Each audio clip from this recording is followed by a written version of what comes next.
Yeah, it's your boy Crypto Blood. Welcome to another Off the Chain episode. Lick a couple shots. Episode 58 coming up here in a second. Make sure you guys share this stream to get as many people as we can on board. Let's get it.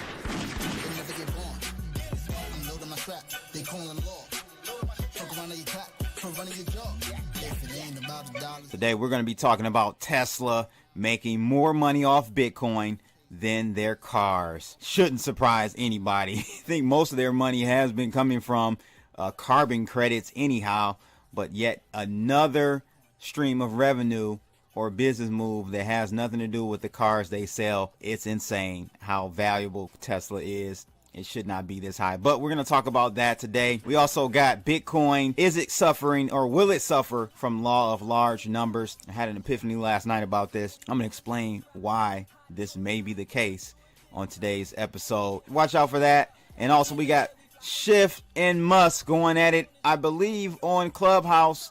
Let's see if the Clubhouse heads have anything to say about this, if they were in on this conversation. We're going to talk about what Peter Schiff and Elon Musk talked about regarding Bitcoin and gold. Stay tuned. Stacking my coin, stacking my coin, stacking my coin, stacking my coin. Bitcoin, Litecoin, Ethereum, cash. Bitcoin, Litecoin, Ethereum, cash. Stacking my coin. And don't forget, Ethereum touched over $2,000 over the weekend. Cardano hit over $1. I know Alan is going to be excited about that. I still think that coin is grossly overvalued. We'll get his opinion on that today. Make sure you guys like, share, and subscribe. Let's get it. Circuitry to circulate this currency, move it with urgency, because it's straight trying to murder me. Lay out searching, celebrating with my coins, niggas out here searching. Nah, I'ma wash them with some Tide detergent. You are fucking with the wrong person. For the coins, some people come up with all kind of schemes. Shout out to my man Hooli Gang for the song we're playing, Stacking My Coins. You can find it on SoundCloud. Check it out. Probably the best crypto song I've heard yet. Stack those coins, people. Hope you are. Let's get it. Stacking my coin, stacking my coin. Bitcoin, Litecoin, Ethereum, cash.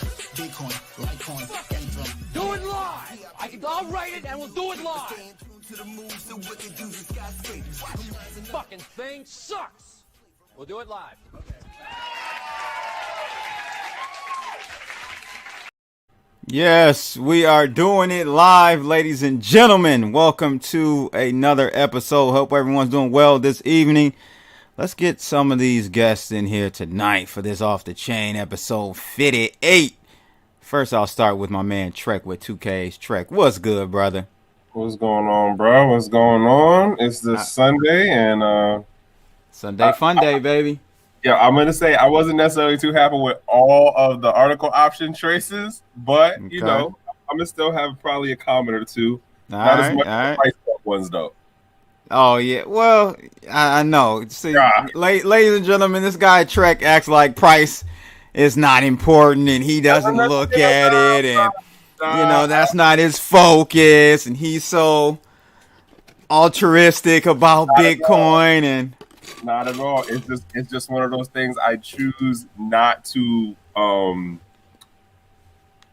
come off as someone who knows how to talk about charts and like FA and 2A and like understand how to make the predictions. I don't, and I'm not going to try to front like I do. So I just stay away from it. I hear that, man. I hear that. Let's get my man 10 Pound is in the building. What's good, 10 Pound? Hey, what's going on, brother? I see you look like you've purchased some new physical assets out in Malibu. And you take some profits, or you drinking Sean Don? Yeah, you already know. Yo, my video just said no, I ain't having it. No flexing, bro. No, bro. What you thinking out here, bro? You can't be flexing a new crib like that. You can't be flexing a new crib like that, man. You know the boys are watching. But you're gonna be fresh as hell when the feds watching, though, boy. I tell you that much. Let's get my man Black Money in here. What's up, y'all? Down south, Memphis. What's going on, Memphis? Tennessee. No dope, sir. Tennessee. I heard the intro. You was making it sound like home with the gunshots. Yeah. You know, I gotta feel comfortable in my element. You know, lick a couple shots off. How are you today, though, man? We got to talk about this laser stuff. Me and Trekk were saying we're not hip on what this whole laser eye stuff is all about. I'm not gonna lie, like I know who started it, but it's laser focus until Bitcoin hits 100K. So everybody's like, we're going to 100,000. Okay. So I see. Yeah, it's a trend, man. I got it on my Twitter right now, bro. Yeah, I see it. You got some turquoise looking eyes though, a little feminine looking. But I don't care, bro. I rep the cyan, man. Like, I rep the cyan. So 10 pound always got to be different. I love it. So he went with the turquoise laser looking eyes. I see a lot of people with the red ones though. So that's what's up. So we got a couple people. Shout out the members first. Chavez Thomas, Mark is in the house. And my man JoJo Wave is in the building as a mod tonight to keep some of you fools away. Let's see what this guy is saying. Blood, that's the same shirt you had on your round table, but in red. Oh, yeah. Yes, very true. Very true, sir. I've got all the colors. Laser focus. So what we doing today, guys? I mean, we got a couple topics. Trekk didn't really appreciate the list this week because a couple of them were pertaining to price, but not really. Trekk, they weren't really talking. I mean, you know, Ethereum has touched $2,000, but we're going to talk about the fundamentals behind that, not so much the price and where you should buy and sell and all that. Where y'all want to start tonight, though?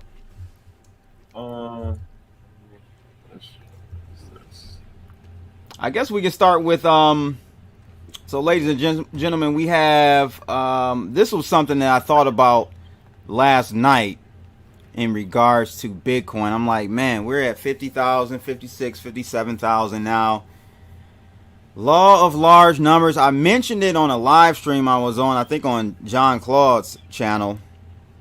And I was just saying, like, you know, law of large numbers is going to start playing a role, in my opinion. And I want to get the feedback from you guys about that, as far as how much further can Bitcoin go, and are the institutional players able to kind of override that whole law of large numbers? And what I mean by that, the scenario I brought up was when Bitcoin was at $5,000.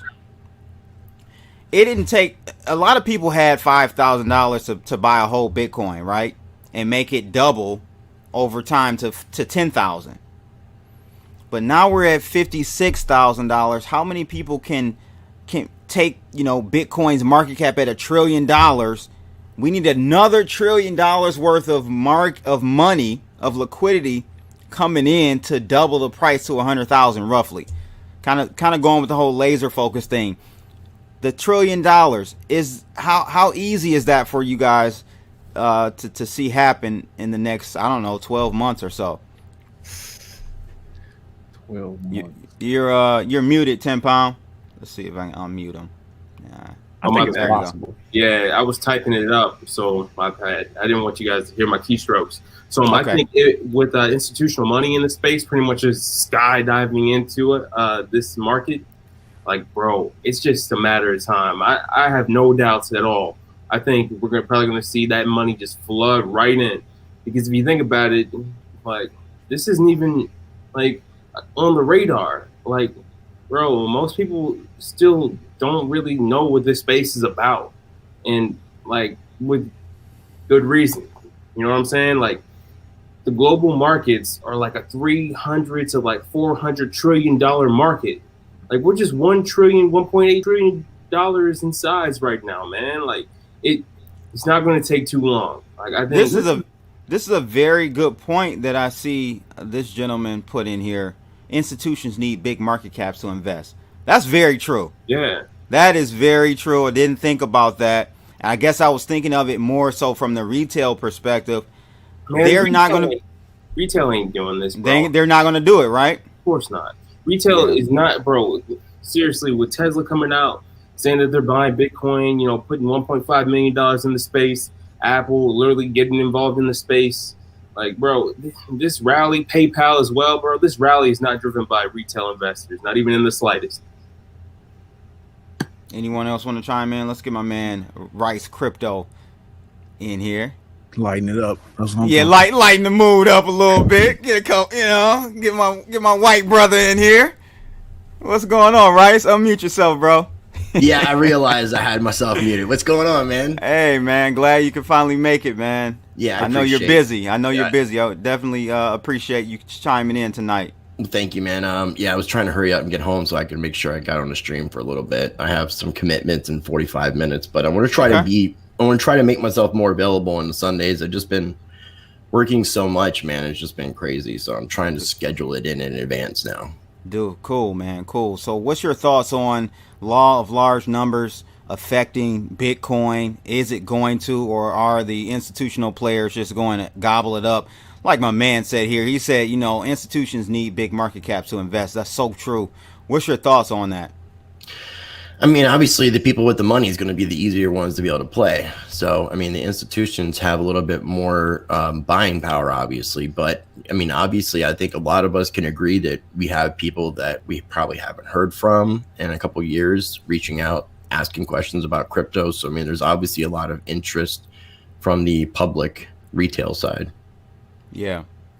So this article that I have up from AMB Crypto is basically the guy from Bread Wallet is saying that what's really interesting about cryptocurrencies and Bitcoin is that it's a very global type of movement. He goes on to say that part of the challenge for the cryptocurrency industry has been making investment in Bitcoin easy, accessible, and to sort of engender a feeling of trust and safety for these new investors. I think they're doing that now. I think people, unfortunately, they're going to go the route of a PayPal, right? They're going to go the route of these custodial wallets. We just have to come to that realization, just, you know, accept that. But is it easier for them now to get Bitcoin? The accessibility of it? It's not real Bitcoin though, bro. Okay, let's talk about that. Bitcoin, man. Like ultimately, that's the way it is. Like people out here, man, they're playing games with themselves, man. They don't even realize they're playing games with themselves, man. Like seriously, it's so easy to tap into like a mine and just get it. Like people talking about, we're gonna buy Dogecoin. Well, bro, you can mine that with your computer in your house, right? In your house. Are you gonna go out there and buy it? Like, bro, no. You take it a step further, right? I'm gonna buy it on Robinhood. Yeah. I just yelled at somebody for that like 2 days ago.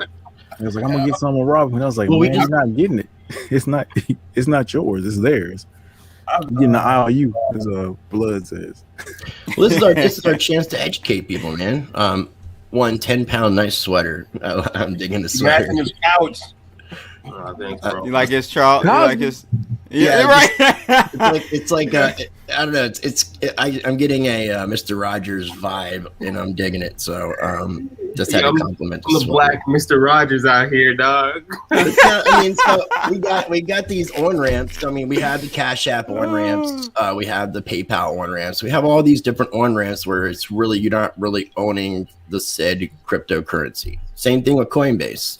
So, you know, it's our job, it's our responsibility to make sure we're educating people about the difference and let them know, you know, you can keep your money in these systems, but at the same time, they can do what they want. Look at what's happened in banks, and you can give many examples all around the world that's transpired as far as what's happened with banks and people's accounts and the money in the accounts. People in the United States haven't experienced that necessarily, but the idea of the speculation, people don't know that when they're buying in Cash App or buying in PayPal, for the most part, don't realize that they're not actually in possession of the cryptocurrency that they're buying. So I think that, you know, the more that we can make people aware of that and let them know, the more people may take responsibility. Now, unfortunately, me and CB's talked about this a lot. People, I don't think, are ready to take responsibility for themselves. Nope. And our banking institution has made that. When I grew up, people had checking accounts where they were using a checkbook, they were balancing their stuff. I remember my parents spending time. None of that stuff takes place anymore because you have online banking. So people are relying upon these basically training wheels. A lot of people can ride the bike by themselves, but for whatever reason, they feel comfortable with the training wheels that a bank offers. So, the older people I can get being the harder ones to convince otherwise because it's what they're used to until the trust goes away. But the younger people are the ones that I think we can get to a little bit more effectively and just educate them about the difference in a non-custodial versus custodial, hosted versus unhosted, depending on how you want to put the language. What's the marginal benefit for an individual to go non-custodial and keep their own wallet, okay, well, check this. Have control over their savings or whatever you want to, investments, right? What's the marginal benefit over just letting PayPal, Coinbase? We know from a theoretical standpoint, if either of those platforms go down, you don't have not your keys, not your money. We know that, right? But that's like a black swan event. I'm just crypto. Celsius. If you want to use Celsius, if you want to use their, that's a centralized company. You're still, you when you deposit your Bitcoin. I love Alex Mashinsky. I love Celsius, but at the same time, you're trusting upon their custodial services. You don't. I guess I'm playing devil's advocate here for a lot of those individuals. I'm thinking that don't even understand any benefit. No, with banking, with the banks getting involved the way they are, and the way that wallets and are working with like Visa and MasterCard and things to that effect, you are going to be seeing things like FDI insured wallets, which will only be available for custodial reasons. Do I trust FDIC? Not at all. Does that makes the average person feel a little bit better and a little bit more confident? I would say so. Unfortunately. What were you going to say, Trekk? All right. So there's a couple of things. One. Hi, by the way. What's going on, bro? So on the end of, I'm taking bumps. I'm like, where do I start on this? All right. Taking nose points, playing with nose candy over there, bro. What's going on? That too. That would be the person whose face we don't see. Got him. That's the reason I don't see a face. Right. Oh man, go ahead, Trekk. All right, so maybe he can lighten it up. I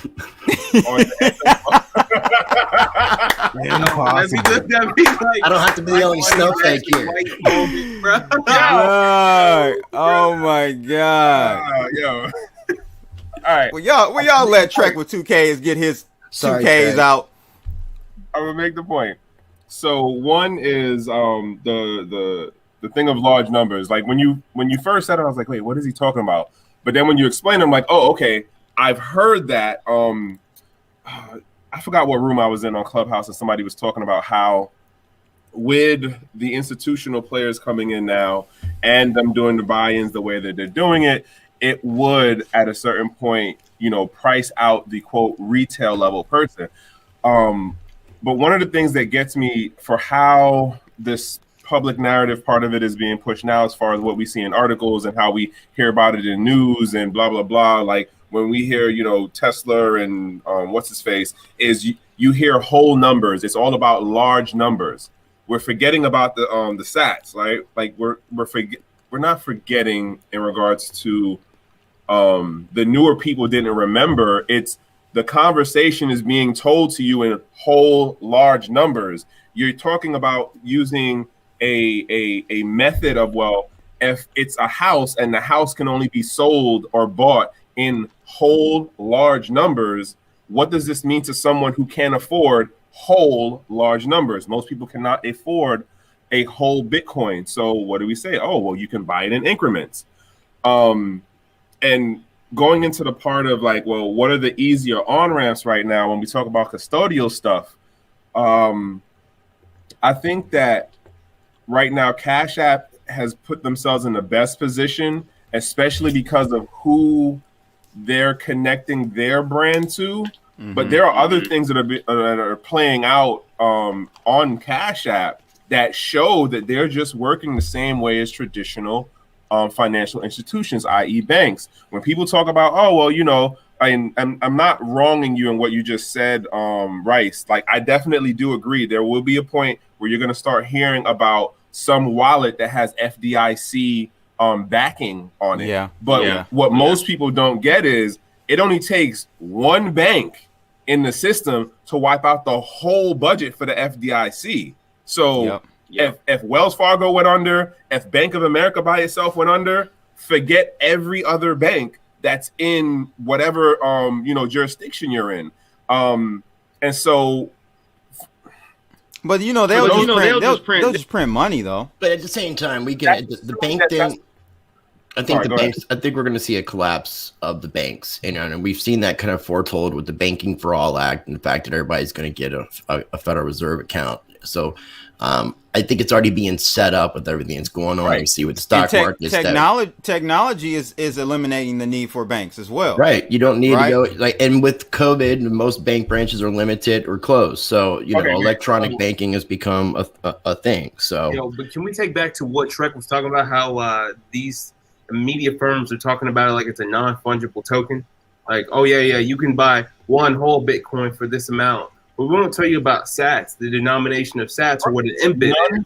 None of the mainstream news do it. They always talk about whole numbers, and they're giving you these millions of like what Tesla did. Like when we get to the other article about Tesla's thing, they're talking about whole numbers, and they're talking about it in that large number theory thing. So what do you, and like, I don't remember how to say the person's name who made the psychological connection of, if you're pushing it at people that, hey, these are big whole numbers, I'm talking about this thing being, for one of them, is your whole yearly salary, or your whole year's salary doesn't even equal this. Like, of course, I'm making psychological barriers that are going to discourage you from taking, the steps to like actually investigate this thing more and just think, oh, that's for the people who are like rich or who have the money or who have the connection. And I guess my whole thing about the law of large numbers, and I get, you guys kind of answered my question or my reservations about us going forward from a price perspective on Bitcoin. It was the fact of it took us 10 years to get to $1 trillion market cap in Bitcoin, right? Yeah. To do another trillion, you get what I'm saying? To do another trillion, how fast? It's going to come quicker for sure. We're already at 1,740 billion. Okay, so it's not. Not big, but Bitcoin is at, I think, 1 trillion itself. I'm talking about specifically Bitcoin. Right, yeah, so we are at 1 trillion 73 million. Right.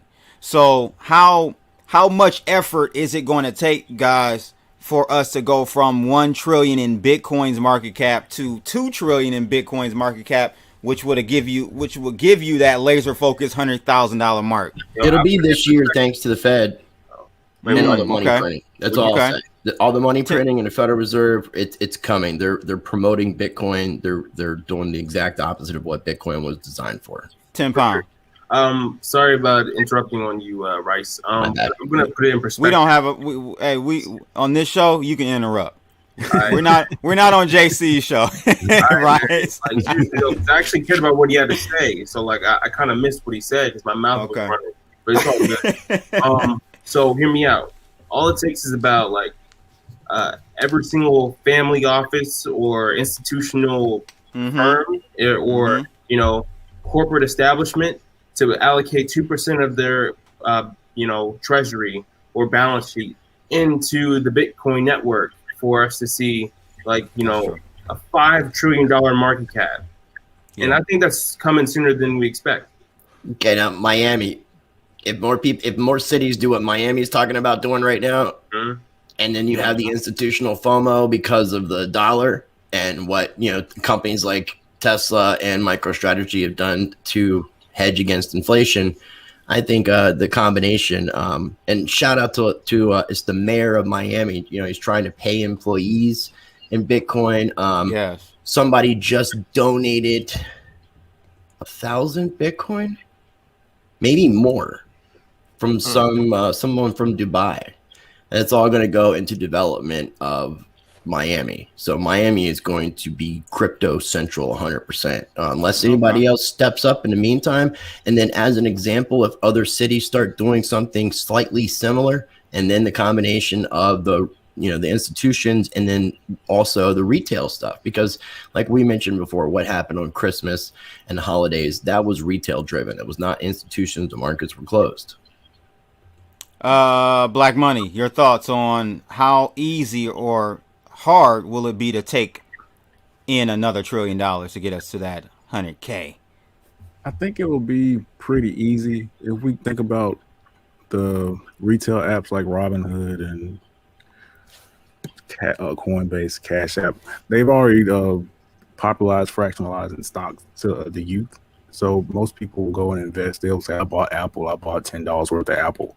So they already got this concept in their mind that everything can get broken down into a digestible amount. So I don't think that the large number is actually going to go into play. Everybody knows we got sats. And I think it will be super easy based on how we're going right now. Okay, got you. And then Trekk, your thoughts. I mean, I'm toeing the line like everybody else as far as the financial institutions coming in. It's gonna move. It's gonna make the move. Okay, cool. Yeah, no, I hear you guys. And I think I totally agree that another $1 trillion with those scenarios you guys have played out definitely can happen fairly soon. Real quick, everybody stop what you're doing and hit that like button for a brother, please. We got like 80 people on the stream and only 27 likes. Let's get that up real quick. Next article though, what are we talking about, guys? Where do you want to go? You want to go Tesla? That one to me, man. I know I got some Tesla fans out there, but this article just again reiterates and reemphasizes to me how much of a bubble Tesla is. So from at this point, it looks like this is from Wedbush Securities. According to them, the Tesla e-car giant Tesla has made over $1 billion from its Bitcoin investment. Now, I'm just going to stop it right there really quickly because I put a tweet out earlier, either today or yesterday. I said, it ain't your profits unless you take profits. So they ain't made nothing. Let's just keep that 100. They have not made anything until they actually sell some of their Bitcoin. We know they're up like 40%, I think Tesla is on their Bitcoin investment. We know Bitcoin can go back 50, 60%, no problem. That's light work. Yeah, so, but if they did that, like they would kind of like cause panic, hysteria in the markets, bro. Why would they do that? Like they're looking at it from a long-term perspective. That's what I think. And plus, they're a software company, so Bitcoin is right up their wheelhouse. Say what you want, bro, but those cars are entertainment centers, man. Like they revolutionized, like not only self-driving vehicles, but also the interface for self-driving vehicles. That's 10 pounds.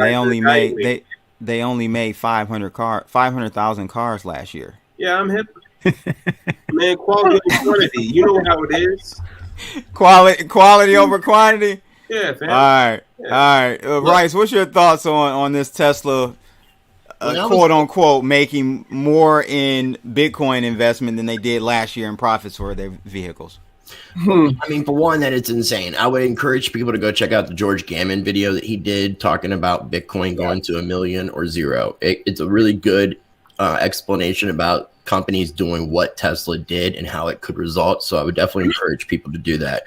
Other than that, when I was going to school for business administration 3-4 years ago, and we were talking about Tesla as a company and the fact that it's a highly sought after investment.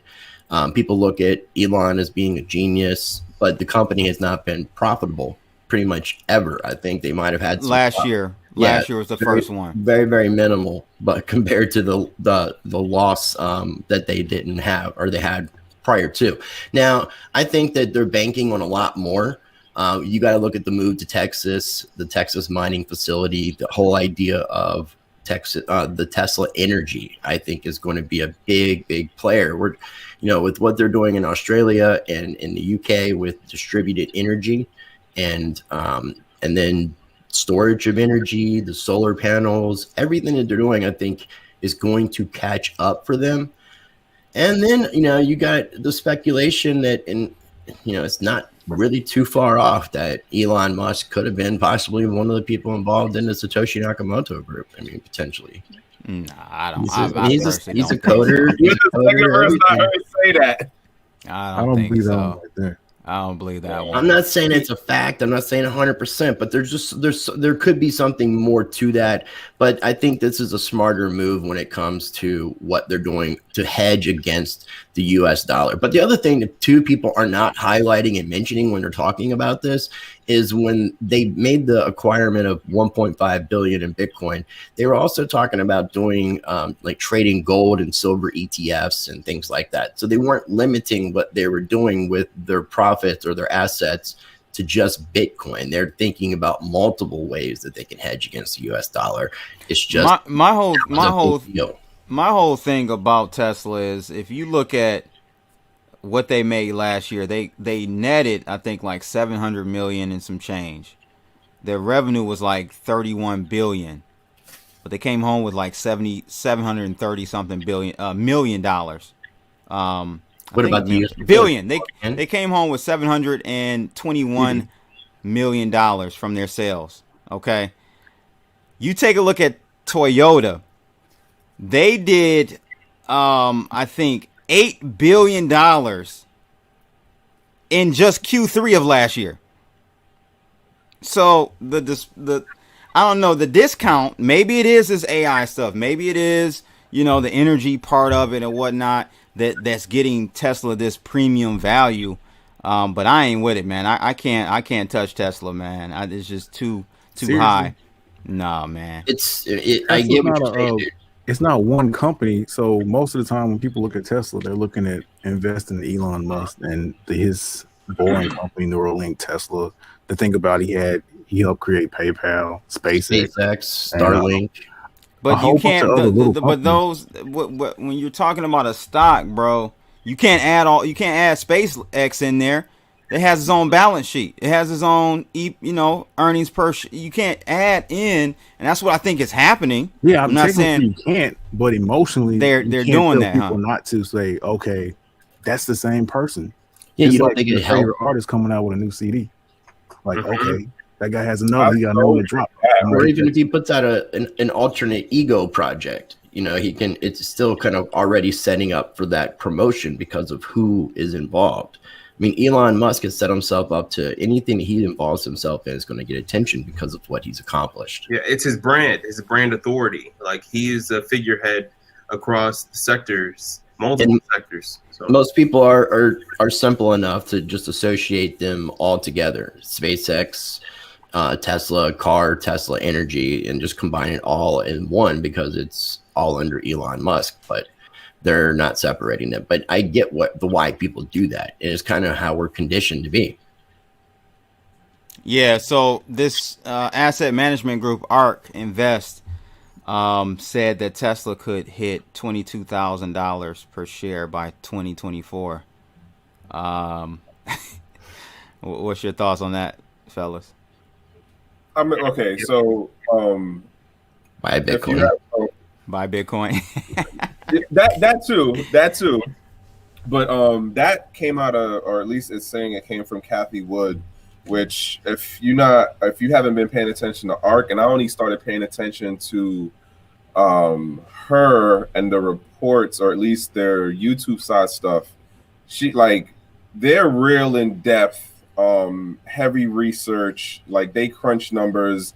They look at the, what is the forecast and the trends and all that fun stuff. With her throwing in on this, I'm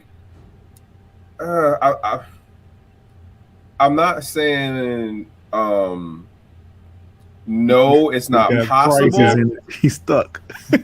But yeah, because I'm not saying no, it's not possible, but is it highly probable? Is it probable? Right. You know what I'm saying? And only because of I've been paying attention to more of what's coming out of her camp. And like I said, like they crunch numbers and really do the tech research, and they have people on their team who actually know the industries. And like where's Tesla trading right now? Like $700 or something? Hold on. I don't know. I pay attention to. So Amazon, not to divert the conversation away from Tesla, but Amazon is about to buy AMC theaters. 781.30. And 781. It's down. So that'd be a 0.77%. 10x would be, so that's like a 30x, 30 bagger from here. I think it's possible. Think about how is it probable though? If you think about the U.S. dollar value going down too, that also the dollar's helps. going down. Also, entities like Cathie Wood's, ARK, Elon Musk, they actually are so big that once they say something, they start self-fulfilling. It's kind of like a self-fulfilling prophecy to say, okay. Because that's no better than giving financial advice to a bunch of people that want to profit on the stock market, right? Right. So they're going to try to push it up, pump We it talk up. about like every weekend. Like it's like the same thing we say every weekend. Somebody's out here doing their verbal market manipulation, and just because it's the crypto side, like we can't really like. Well, no, I mean SEC is gonna watch. SEC will come after Elon like they tried doing in regard to some Tesla stock and stuff that he said. But what do you do when the SEC is trying to challenge the richest man in the world when the richest man in the world is in turn challenging the SEC? So it's going to be interesting. It's not gonna be. They can't really try them because they've already said it's not a security. So what are you going to get them on? Well, no, I mean just him right now, what he's doing with the tweets in regards to Doge and Bitcoin, the ethics of it with the price movements. He knows at this point he's moving Doge. Mm-hmm. So yeah, I said that when he first started. I'm like, when you know that you're moving the market with what you're saying, and you're somewhat acknowledging that publicly too, you're kind of putting yourself in a bad position because you're not supposed to technically do that. We know Jamie Dimon in 2018 came out and spoke negatively about Bitcoin. The price dropped, and one of his banks, can't remember, Chase, I think, may have been the bank, but just ended up purchasing up a bunch of Bitcoin. Was there any slap on the wrist? Did he get any trouble? Any kind of fines? Absolutely not. And these guys do this stuff all the time. So it's like playing the game against them, but for the people. Go ahead, Jamie's Trekk. in a different pool. Jamie's in a different pool. I just was reading an article this week about what is the lady's name?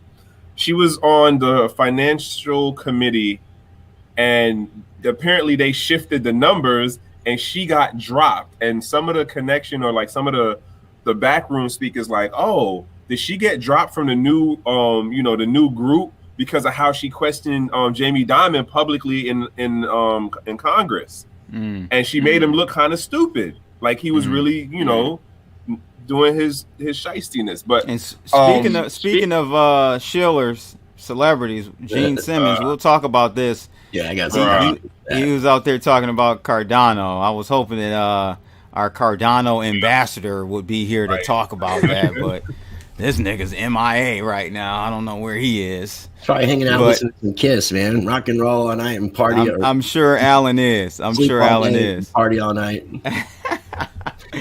So yeah, man. I mean, I don't know, man. We'll see. I just have some reservation when I see, like I talked about this earlier this week about MicroStrategies raising another $600 million in debt to buy more Bitcoin, issuing bonds, right? Convertible bonds, basically creating their own notes, right? But my thing is, bro, you look good while it's going up.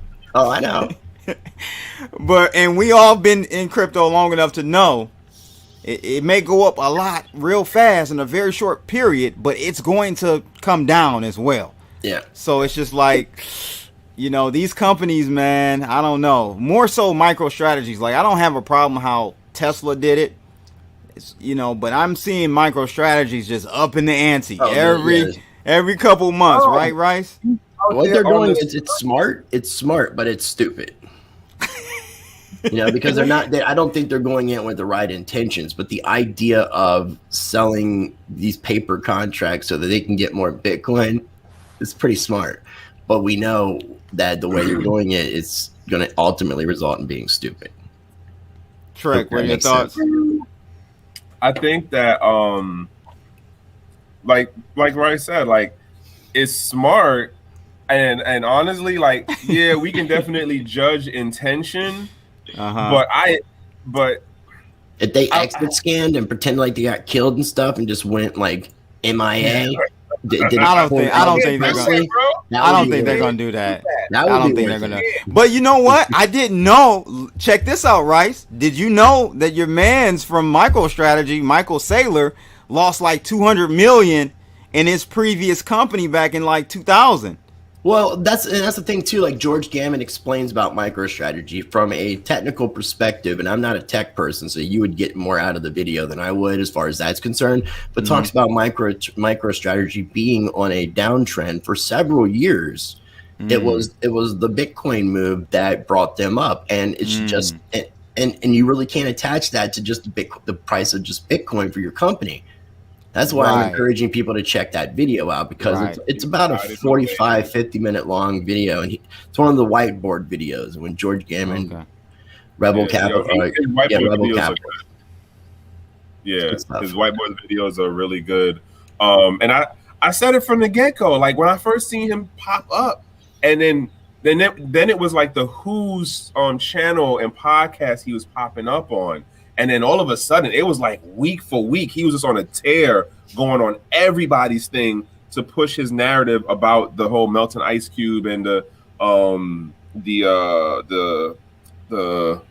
downfall of the dollar in regards to using it on as your back end. But the thing, and I said this before, and I'll say it again, like, even with this Tesla article, right? Like, we're looking at it going, okay, they're doubling down pretty much. Well, at least Michael is. He's doubling down with this whole, selling off the bond thing. I'm curious as to what his plan, or what he has planned out for when the correction comes in. And if the correction comes in, and let's not even say half, let's just say like 30% correction, right?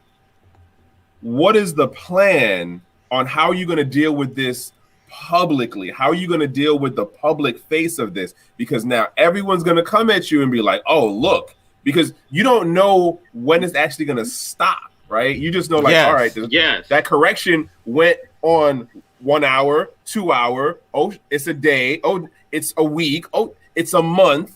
And then it's like, all right, bro, so how do you handle this on the PR? Like, that's what it's going to be. You spend it like a selling opportunity. That's what you do. You spend it like you have the opportunity to get in on a revolution. That's exactly. But see, the thing is, 10 Pound, they're associating debt. They've extended debt to these purchases now. So now they owe people. It's not just their own cash anymore. They've gone above and beyond. Yeah, so it's like that's what's stupid. It's a smart idea when you think about it, but it's not going to end up good for them in the long run. I get that, but dude, people in the traditional markets use debt to buy back their stock all the time. Like, man, it was illegal like freaking 15 years ago. Crazy. It's all right. It's good, but it's going to crumble. I think they're treating it like a pyramid scheme. They're just going around getting more and more companies to invest so they can pump it up. We don't know what their personal investment in Bitcoin is. We know what their business thing is. So that's good. That's a good point. If I invested my own couple million on the side and then everything else goes down, I've already sold because I'm pumping it so high that I'm gonna win it no matter what. I'll be the Donald Trump of companies because his companies fail all the time. They go bankrupt, but he still gets money. Right. That's very true. That's very true. They could short the hell out of the market. He doesn't, and and Michael Saylor doesn't have to publicly disclose his personal assets in Bitcoin because it's not like he's buying another company or something like that would be conflict of interest. So that's a good point. That's definitely a good point.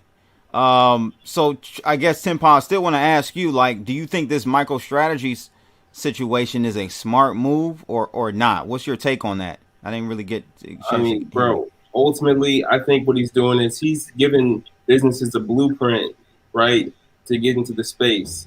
not only to pump his bags, but also to provide them the opportunity to tap into this safe haven asset before it really booms. Like, and I mean, like, bro, we're talking about like a 25, $50 trillion market cap. For Bitcoin alone, or the I'm crypto talking about entirety? the entire cryptocurrency ecosystem by the end of this decade. Okay, that would make more sense. Yeah. I thought you was about to say some crazy like single digit number. So, good question here from Carlos. He asked, what's everyone's thought on the roaring kitties from Reddit getting sued by the SEC for the GME short squeeze? Did he get sued or just subpoenaed? I don't know. No, he's getting sued, bro. Like I seen that yesterday on something, and it's just like, wait, he's getting in trouble? How? That's one of those like, you know, WTF moments, bro. Like, how is it that he's in trouble? Like, y'all need to go talk with Vlad and like that whole scenario of people. Mm-hmm. Now, are we talking about Vlad from No, we talking about Vlad from Robinhood, Vlad bro. TV or Vlad from Robinhood? No, Vlad from Robinhood. Like, Okay. Yeah, I agree. Bro, I think the NSSC or whatever firm The pretty much who? like pulled the rug underneath Vlad. The and who? made him, like, it's like this organization of people that like control markets from the top down, bro. It's crazy. It's not a Say that. What's the name of this organization? It's called the NSC or something like that. The NSC. Because you said the NSSSSS. You were buffering. Yeah, I was buffering. Oh man, I was buffering. You're AOL days, man. When that broadband buffer. Man, you letting that new wealth get to your head, bro. You know? But they're saying it's a proposed class action lawsuit. Mm-hmm. So it's not an actual lawsuit yet. It's just proposed. That's what I'm seeing on Yahoo Finance. That's what I thought. Per Bloomberg. That's what I thought. It's proposed. Now, it was filed Tuesday in federal court in Massachusetts. The suit said Gill was actually a licensed security professional who manipulated the market to profit himself. Touted GameStop shares to an extensive social media presence on YouTube, Twitter, and Reddit, where he used a more profane alias. So yeah, it's all right now just speculation. And really, what he's using the same system against that they're using against the system. So because it's affecting the actual system itself, now they're upset because it's like someone who's not a part of the club. Dirty Mick says the real bad guys, it really isn't Robinhood, it's the clearinghouses. Yeah. Exactly. I disagree. The reason why I disagree, 10 Pound, is because Robinhood is selling the order flow to the clearinghouses. Yeah, for sure. So I get that. if there was no Robinhood, there would be no exploitation of the retail investors. It's a double-edged sword. Yo, check the link I just sent you in the chat, CB. Okay. Like this is the organization responsible right here, and it's the NSCC. Like I'm telling you, man, like it was just them pretty much asking Robinhood for $1 billion and then demanding that they like close positions. Like it was dirty, bro. They did the user base dirty. Because Vlad went on multiple interviews and was like, no one forced us. Nobody like actually made us close the positions. They can't admit that stuff in any sort of interviews either. I mean, that would be implicating themselves and others. Exactly, bro. And this is why he sounded like that. It's not a crime until you get caught. Yo, but he did it though on Clubhouse. Wait, did I listen to? Was I in the Clubhouse one? You got an iPhone? Yo, no, this is before you got on Trekk. Yeah, I don't have an iPhone. Went on, sat down with Elon Musk in a digital Clubhouse and was telling him the whole shebang, bro. Like, and it's disclosed, man. It's been sitting in a China database, like all the articles. Yes. You heard about the hack with the servers, right? Yeah, man. Yeah. I got to bounce here in a few minutes, man. I wanted to kind of remark on the Gene Simmons thing, if that's cool. Absolutely. Go ahead, bro. Because, I have a little bit of a knowledge of Gene Simmons. I'm a metalhead, used to sing in metal bands. Big, growing up, I used to love Kiss. Don't listen to him so much anymore. But the thing about Gene Simmons is he's a really smart businessman. He's pretty much the brains behind Kiss. And if you look at the marketing and what's been going on with the trademark of the logo and how it's utilized, Walmart, all these different companies paying to license for the products and such, Gene Simmons is a really smart businessman. So if you go through and look at in the past, he's made other recommendations that would have been stock related and things to that effect. So this isn't new for Gene Simmons. It's just Gene Simmons is recognizing the potential of what blockchain represents. And he's gotten really behind Cardano, which, that's cool. It's a good project. I mean, at least it's not showing some BS, and there's some. I can't say it's a good project yet, bro. Okay. I'm sorry. I personally, I can't. I gotta see more. I'm not saying in the future I won't change my mind, but I ain't seen nothing yet. Tim Pond, what's your thoughts on that, Cardano? I think what they're doing is a bit long overdue. Yes. But the same can be said for Ethereum 2.0. No. They might be able to see and I'm not even an Ethereum. Listen, I have Polkadot, but definitely Nexus. 100%. I'm not even an Ethereum lover, but I have to say, bro, I don't understand how a Cardano is at $1 and it don't even have a DApp. Yeah. I really want Alan on to really, because he's the ambassador of Cardano. Well, I mean, obviously, evidently. everything is. I mean, we're seeing a lot of different altcoins. We're at the beginning of the alt season, so I mean, we're seeing projects that are getting some attention, making some gains, and there's attention going on for Cardano, the Gene Simmons stuff. I mean, there's a lot of marketing and promotion going on behind Cardano, so it makes sense that they're one of the selected coins that are making the gains that they're making during this particular beginning of the alt season, in my opinion. It's a hype cycle, bro. That's what it is. We haven't even gotten to the hype cycle yet. I agree with you. I don't think we have either. I think it's more right now seemingly legit, not so much speculative. And I think it's the hype cycle. Right, bro. Hear me out, man. I'm talking about like the hype for smart contracts on Cardano. I'm not talking about the hype cycle or the euphoria cycle of the entire cryptocurrency space. Of course, we're not there yet. Like, bro, I'm just talking about the hype for the smart contract deployments because they already have the Plutus. That's very true. That's very true. We haven't even seen that. So what is that going to take it? That's going to double it to $2. So if any of you watching this right now, Cardano hasn't even touched its all-time high yet, which is $1.40, I believe. We're at like $1.04, $1.05, something like that. So we're still 40% off. We're still 40% off the all-time high. It says here on CoinGecko the all-time high was $1.18. So it's only it's right now sitting at $1.09. So it's only 9 cents away from hitting its all-time high. Yeah, I think, man. Apparently, it hit $1.18 yesterday. Oh wow! So it's down 8.4%. So it just now are you looking at 24-hour all-time high? Or are you looking at the all-time? Go you got to scroll down. I'm going to the all-time high chart on CoinGecko. They have a market, all-time high, developer, and social tab. So this gives the current price, the all-time price, since all-time price, all-time high price, or all-time high date, volume, market cap, and then market cap dominance. So Bitcoin hit 58,640 on the 21st today. Binance coin hit 339.94 on the 19th of 2021, 2 days ago. I don't know. Tether hit $1.32 back in July 24th of 2018. Let me see here. Just looking really. I'm a big fan of CoinGecko as a price. Me too. I use them as well. But somewhere, I think in an article I saw that Cardano's all-time high was $1.40.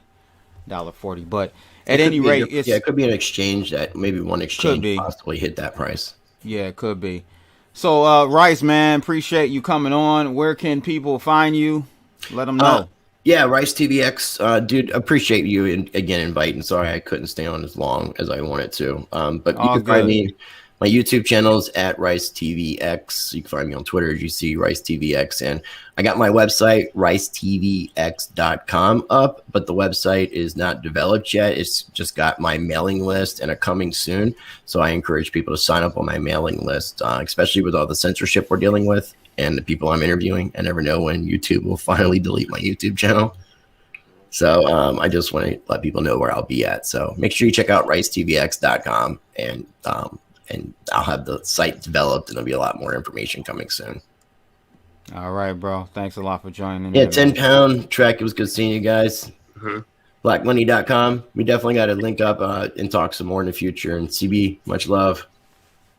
Stay safe, bro. Make sure you guys smash that thumbs up. Hit that like button, man. Hit that like button, people. Thanks a lot. All right, Rice. Yeah, man. So, I don't know, man. So what's your thoughts on Cardano, Trekk? What's your assessment on Cardano? Because I'm bringing that up because we just hit with Cardano. Again, we surged to $1, over $1. And I think actually this AMB crypto article mentions $1.40 as its all-time high. It said its all-time high valuation of $1.40 back on the 1st of January 2018. So I don't know where they're getting that from. That's where I saw that.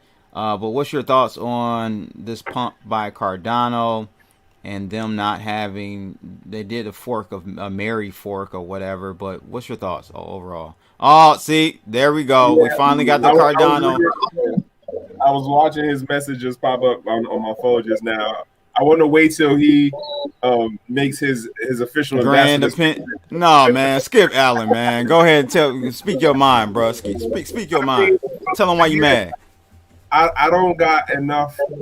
I don't pay attention to it enough. Honestly, like, I've probably met thing like once or twice at a different events. He seems like a cool dude. I've heard from other people he's really technically like high up there. He's a genius. Yeah. As far as how the price and stuff is going, bro, like me, bro. I look at stuff and everything to me is about marketing and what you're trying to do, move me left or right. And I look at this and it's just the same thing. Like you trying to move something left or right as far as like a pump, and you making that lateral association with, well, when Bitcoin move, everything else move. And it only like touched on like a technical thing by naming like one or two companies in the article. But if you don't know what those companies do, like that doesn't mean nothing to you. Like it's not for me. What gets me is when people keep making these references of like, oh, here's the next Ethereum killer. It's like, yeah, but like, are y'all really tested in a while? I'm not saying Ethereum's the greatest thing since sliced bread, but they've been tested in a while and like they just been around longer to deal with stuff. So damn, my man Latigo66 says Cardano is in the peer review paper writing business. Ouch! I gotta get my man Allen in on that one, bro. Allen, man. What's up? yeah, how you come on? What's up? What's up? What you want? Man, what you want? Look, let me tell you something. I've been telling you guys about Cardano. You can keep hating on Cardano. They steady building it, and it's fine.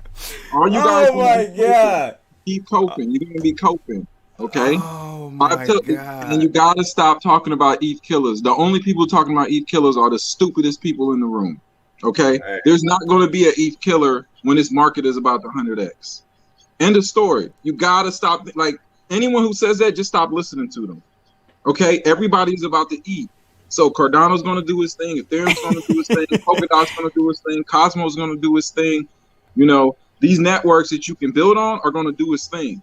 We're not saying that sounds like a bubble. We're not saying that's not the case. Why is it a bubble? Why is it a bubble? I think we're all saying that because a bubble is when price exceeds actual utility in the marketplace. Okay, let me ask you. And we've had a crypto bubble. We've had multiple crypto bubbles. Let me not the first one. Crypto blood. Listen, let me help you out with some common sense. 1 second. Let me just look. I'm gonna just give you like one little fact here. All right. So right now, hold on. Let me just look it up. Here we go. All right. So at the time, okay, that Ethereum was at a $35 billion market cap, okay, was in November of 2017, okay? And what were they saying about Ethereum? I mean, about Ethereum in November? You can't do nothing. It's only for ICO scams. Ain't nothing on it. Ain't this nothing? There's nothing but ICO. No. You were doing stuff. They were doing stuff. They were doing ICO scams. There was activity on the market. There was activity on the blockchain. Let me talk. You've been talking for an hour. Let me make my case. My point is, when the market cap was 30 billion for Ethereum, all everyone said was that it was nothing for ICO scams and it couldn't even run CryptoKitties. That's true. What they said about it, right? Yes. So here we are. Cardano's a $30 billion coin, and the same stuff is being said. Okay, at least Cardano does have staking that's working, and they're adding smart contracts next month. So right then you're going to be, and they see what you wait. Hold on. You just said. See, this is the thing with Cardano people. It's always a woulda, coulda, shoulda with them. Like, we're going to be doing this next month. Okay, we're going to be doing that. Let's put it like this then. Okay, staking is live right now. Staking is live right now for Cardano, so that's undeniable. So their mainnet is live. That's undeniable. So they got staking done before Ethereum got it done. All right, I got 10 pound over there. He's muted. He must be cut. Let me tell you like this. Okay. I'll bet you one Ethereum right now that Cardano has staking and smart contracts done before Ethereum has staking and smart contracts. E2.0? I can't bet that. I can't bet that. Because you're not lose. I can't. Right, I would lose that. I would lose that. But that doesn't. But staking and smart contracts enable. What is that? Does that warrant a $30 billion market cap? Is what I'm saying. What I'm saying is where Cardano is right now with a $30 billion market cap is really no different than where Ethereum was with a $30 billion market cap. That's the same thing, and the same thing goes. No. Oh okay. God, 10 pound, man. All right, so. I know y'all saw my mouth moving, right? Yeah, man. Interrupt Alan because you had a whole bunch of expletives. Bro, I was over here shouting at my computer. I was like, man, come on, bro. Man, you better go play that piano in the background.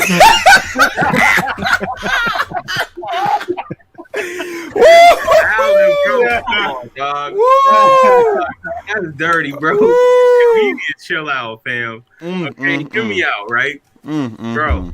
Everything is forthcoming with these people, bro. And besides the fact that, oh yeah, we got a vault, you can stake, bro. You know that people have been staking LPs on Ethereum way before Cardano had their staking function. 10 pound, put that right on it. 1 ETH right now. 1 ETH. Who's bro? That's a loaded bet, bro. Dude, it's easy, bro. Hear me out, man. Like, dude. People were putting money into LPs before Cardano had staking. Okay, so, bro, who really gives a damn? Like, right? You know what I mean? Like, bro, who really gives a damn? All right. You know what? Keep doubting it. Listen, back in September, I made the prediction that the next 2 to 3 years is going to be the battle of Bitcoin plus 5 other coins. And I said, this is going to be in your top 5. And right now, 4 of those coins are in the top 5. The only one missing is Cosmos. Okay? Right there. So I called it right. I'm telling you, if you can't build, you can't do anything in this space. If you I have a question for you, Alan.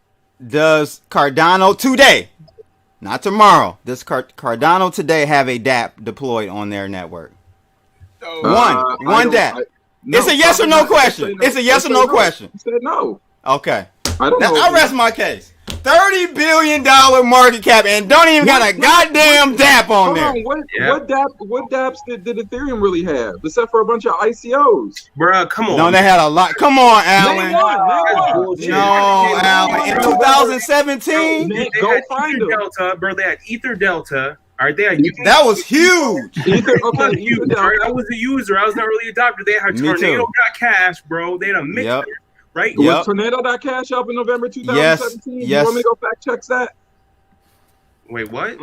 When it was 30 billion, are you telling me Tornado.cash was functional in November 2017? Are you 100% sure? Man, I'll double check it right now, bro. Yeah, well, please do, sir. Please do. I was using Tornado.cash back bro. I want to say something on Alan's side. Go ahead, Black Money. would you rather Cardano work all the kinks out right now, or would you rather y'all cry later when they got to upgrade to the next version? That's not how software works. That's not how software works. Okay. It's not how software works. You can't perfect code and then finally come out, oh, I've got the perfect. Listen, all I'm saying is I'm the one that's willing to make bets on Cardano right now. If anybody is about to do something other than throw some hot air out, let me know. But your bet is lopsided, bro. Like, you're finally to the point where you're gonna roll out a smart contract, and now you want to bet a person 2 G's. Of course, they're gonna get ETH 2.0 won't be ready for another year and a half. Oh, my bad. Okay, so Cardano gonna get the run with it a little bit quicker than ETH is what you're telling me. So no, I'm not. Hold on. Let me tell you what Cardano has built. They built ERC20 converters that you basically take an ERC20 and swap it over. Listen, Telos doesn't have a community. It's like you and 3 other people. Okay, so Cardano has built all the tools for people to come there and build, and the store, and to convert and cross over from Ethereum. Okay? And they you acting like that's something new, man. You know how many other blockchains got EVM converters? They have a large community, and they are making inroads with networking. If you don't see that and you don't believe it, that's fine. But I'm telling you, I've been following this for like a year at least. So that makes sense because Cardano been working on itself for 6 years. So I can understand your jaded view right now. That's fine. Go ahead, Tim Baum. Yeah, so I do stand corrected. It was 2019 they released. Give me my money. But hear me out. Hear me out, okay? But what about Maker, bro? Like, seriously. Maker was around in the last bull run cycle. Maker was around, but didn't launch until like 2018. Yeah. I remember when it came out, like in the summer of 18, because a friend of mine was telling me about it, and I was like, "What is this DAI thing?" Listen, I'm not here to knock Ethereum. I love what Ethereum is doing, and I think it's the beast in the room. But this whole mindset of like other projects and other platforms not about to grow or compete. Just because you compete doesn't mean you win. Pepsi and Coke compete. BMW, Audi, and Mercedes-Benz compete. They're all alive. They're all eating. That's the mindset you got. I don't think any of us are stating that there won't be competitors, and competition is actually very good for the marketplace. I think all of us understand that.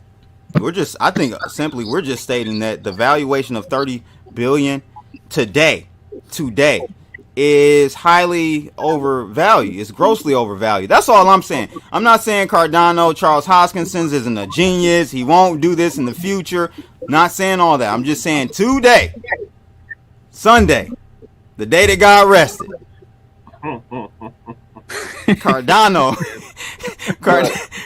overvalued, bro. That's all I'm saying. That's fine. They said Ethereum was overvalued then too. Say they didn't say that. They did. Okay then. But the barometer, the same stuff. But the barometer was different because we're talking about Ethereum actually having network activity, real money on the line, real contracts with money in it. But then they really didn't know. They really didn't like that. In 17, yes, they did. No, 17? not at that point. No, they did not. It was when a bunch of ICOs. With smart contracts, with billions of dollars in them. They had tokens, and they issued a bunch of tokens that was worth a lot. Like EOS and that whole project when the guy exit scammed 4 years later and stuff. Okay? Exit scam? Okay? Oh my God, bro. Yeah. This dude said EOS exit scams. You kidding me, bro? Let's take a look. Let's take a look at activity. Let's take a look at which Cardano blockchain has no activity right now. I'm not here to defend the current activity, but this is my God! I rest my case. Motion to dismiss. Motion to dismiss. You got to understand. If people understand that you got a front run and opportunity, and if you feel like something's going to, are you going to wait or are you going to try to get ahead of it? Especially now in a bull market, are you going to be like, yeah, let me wait till Cardano has 1,000 dApps on it, then I'm going to get in? That's not the way this space works. You're right. Okay, Right? so You like, hey, I'm mad because some people they think this is gonna be something, and they want to get in now instead of waiting till later. I mean, that's just come on.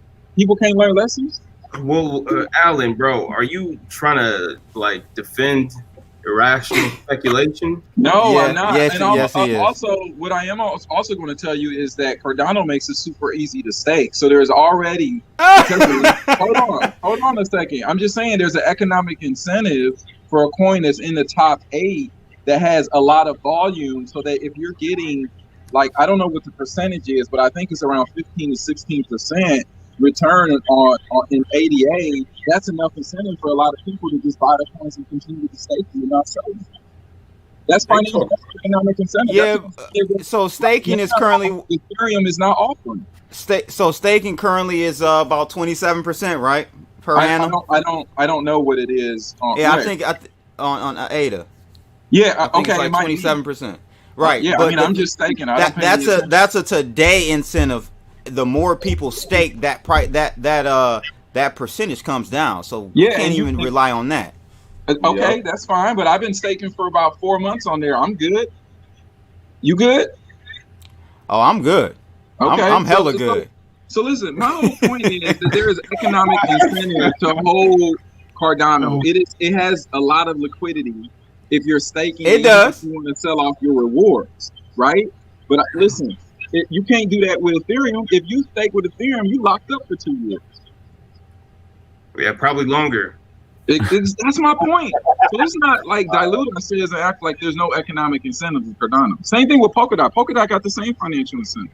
Well, actually, they have a greater financial. Yeah, I would say so too. Yeah, they have honestly one of the best financial incentives, and that is development. Like they have, people are going to be bidding for those slots, man. So hey, I'm staking DOT too. I'm not mad at DOT. I'm all about DOT. I'm not here to pick winners. I'm here a winner. I'm here to pick the winners. Okay, focus on the winners, not a winner. That will make you a winner. That's how you got to look at it. I can agree with that one. Just saying. I love these combos, guys. Anything else, Trekk, on Mr. Ada? I'm gonna call. We gotta rename Alan. We gotta get you a new name, Alan Ada. That's your new name, Alan Ada. Hold on a second. Let me tell you something right now. Alan Ada. You know what's crazy? Ada is not even in my top 3 positions. If I'm keeping it all the way real, I got okay. All right. So, wait. So, what is your top 3 positions, if you don't mind disclosing? The top position, honestly, is more because I got in early on a lot of these things. Obviously, Ethereum, because it's the best. Probably Secret. And just say, hold on, Trekk. What? Yo. What? Go continue. I said Ethereum. Yeah. Secret. And hold on. I gotta. What's Secret? I haven't heard of Secret. I can bring all the light to you, man. Okay, I'm not gonna. Oh my god! Find out about Secret. Do your own research. Okay, I'm not gonna come here and tell like Alan just get on there and shill his coin. Okay. Oh man, we know you don't do that. We know you don't do that. You throw disclaimers out. Nah, bro, he be sitting on Clubhouse like, oh man, you should check out this chain and that. Bro, oh, do I? Where I do that? All right, so look, 10 Pound mad because he keeps getting kicked off the stage and you want to start. Yo, 10 Pound, you get kicked off the stage as well. Bruh, I bring up Huobi's smart chain, which is an EVM based smart chain to compete against Binance smart chain, and everybody goes mad and shit. And I'm just like, all right, whatever, fuck it. Like, dude, like, bruh, it happened. It happened once. And then you get mad at Alan. Anything, and when I talk about something and I got it, I let everybody know. So there's no train. Listen, credibility is everything to me. Okay. Bro, Alan, bro, you be like, yo, you don't need just MetaMask, man. You need wallet A, B, C. Yeah. I'm trying. Listen, I'm not trying to listen. I'm not about to be like those black Bitcoin billionaires who have everybody up in there in some sort of silo telling them Bitcoin's going to save their life. Okay, I'm trying to expose people to this. Okay. All right. Trekk, what you gotta say, bro? Yeah, sip your tea, Trekk. Okay. So, funny enough, I was saying on Blood earlier. I was like, because I was in that room that you was in. I was just sitting in, just listening, bro. And I was saying that you definitely made some good points. And you were like, all the different comments people had. I'm talking about the NFT room. That was like a number of hours right there. Oh my god, bro. Yeah. But as far as the black billionaires, the black Bitcoin billionaires thing, like, I can't talk for the people who actually put that together outside of saying, like, there is a thing of like, hey, learn the basic thing first and then go off and explore the other stuff, but get the basic stuff first. That's not what they're telling them, though, Trekk. Come on, man. Let's be real. That's not what they're telling them. Here's what I'm going to say. And what are they saying in there, Alan? Listen, you go in there. Okay, I'll put it like this. The people who I know that are African-American, black, that know this space, they don't really go up in that room because they know it's nothing but propaganda. Okay. Now they are informing them about cryptocurrencies, but it's only very Bitcoin specific, and they make it seem like anything but Bitcoin is trash. That's not the issue. That's not good. That's okay. Right, let me go in there. Caveats on that one now. And when you go in there, and hold on, Alan. When you go in there and ask questions, it's nothing but everything gets positioned to you like something is nefarious or wrong with anything other than Bitcoin. Those are the facts. If I'm wrong, go ahead and say it, Trekk. Nah, you right, bro. Wait, so here, fact, yes, Bitcoin is what the room promotes, and we're not talking about it's the Bitcoin Millionaire, and then there's like the Beginner 101 joint, which is organized by the same group of people. Who are these group of people? So hold on. So let me drop a little fact on you real quick. Do you know that Jack Dorsey himself pays that group to go in there and show Bitcoin? And that's not rumor. I can find you an actual article. Look at 10 pound. I'm just laughing at 10 pound's face. 10 pound. Is that how you got that house with that piano in the background? There we go. Jack Dorsey paying you, bro? Bruh, I'm in that club, but I ain't about that life. Okay. Look, I'm gonna drop it in the room for everybody to see. I'm gonna drop it in our chat just so you see that I'm not lying. Please do. Please do. And you know, I'm all about the facts. Again, I know X amount of the people, and I'm not trying to, throw people under the bus or anything like that. But again, I'm saying it from the position of, yes, what is it? Bitcoin is the thing that they promote first. For the times that I come in the room, whichever one of those, rooms it ends up being in, I always say the thing of like, listen, I can't tell you what to mess with first. I can just give you X amount of the tools, and then you got to like work it out yourself. Now, am I towing the line of the room? Not really.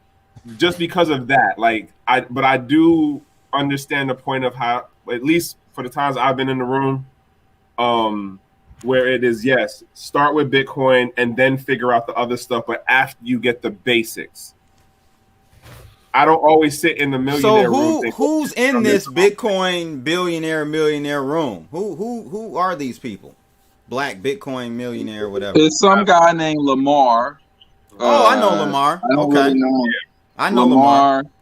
I'm trying to think of some guy that was in there who there had some like Lightning Labs engineers in there.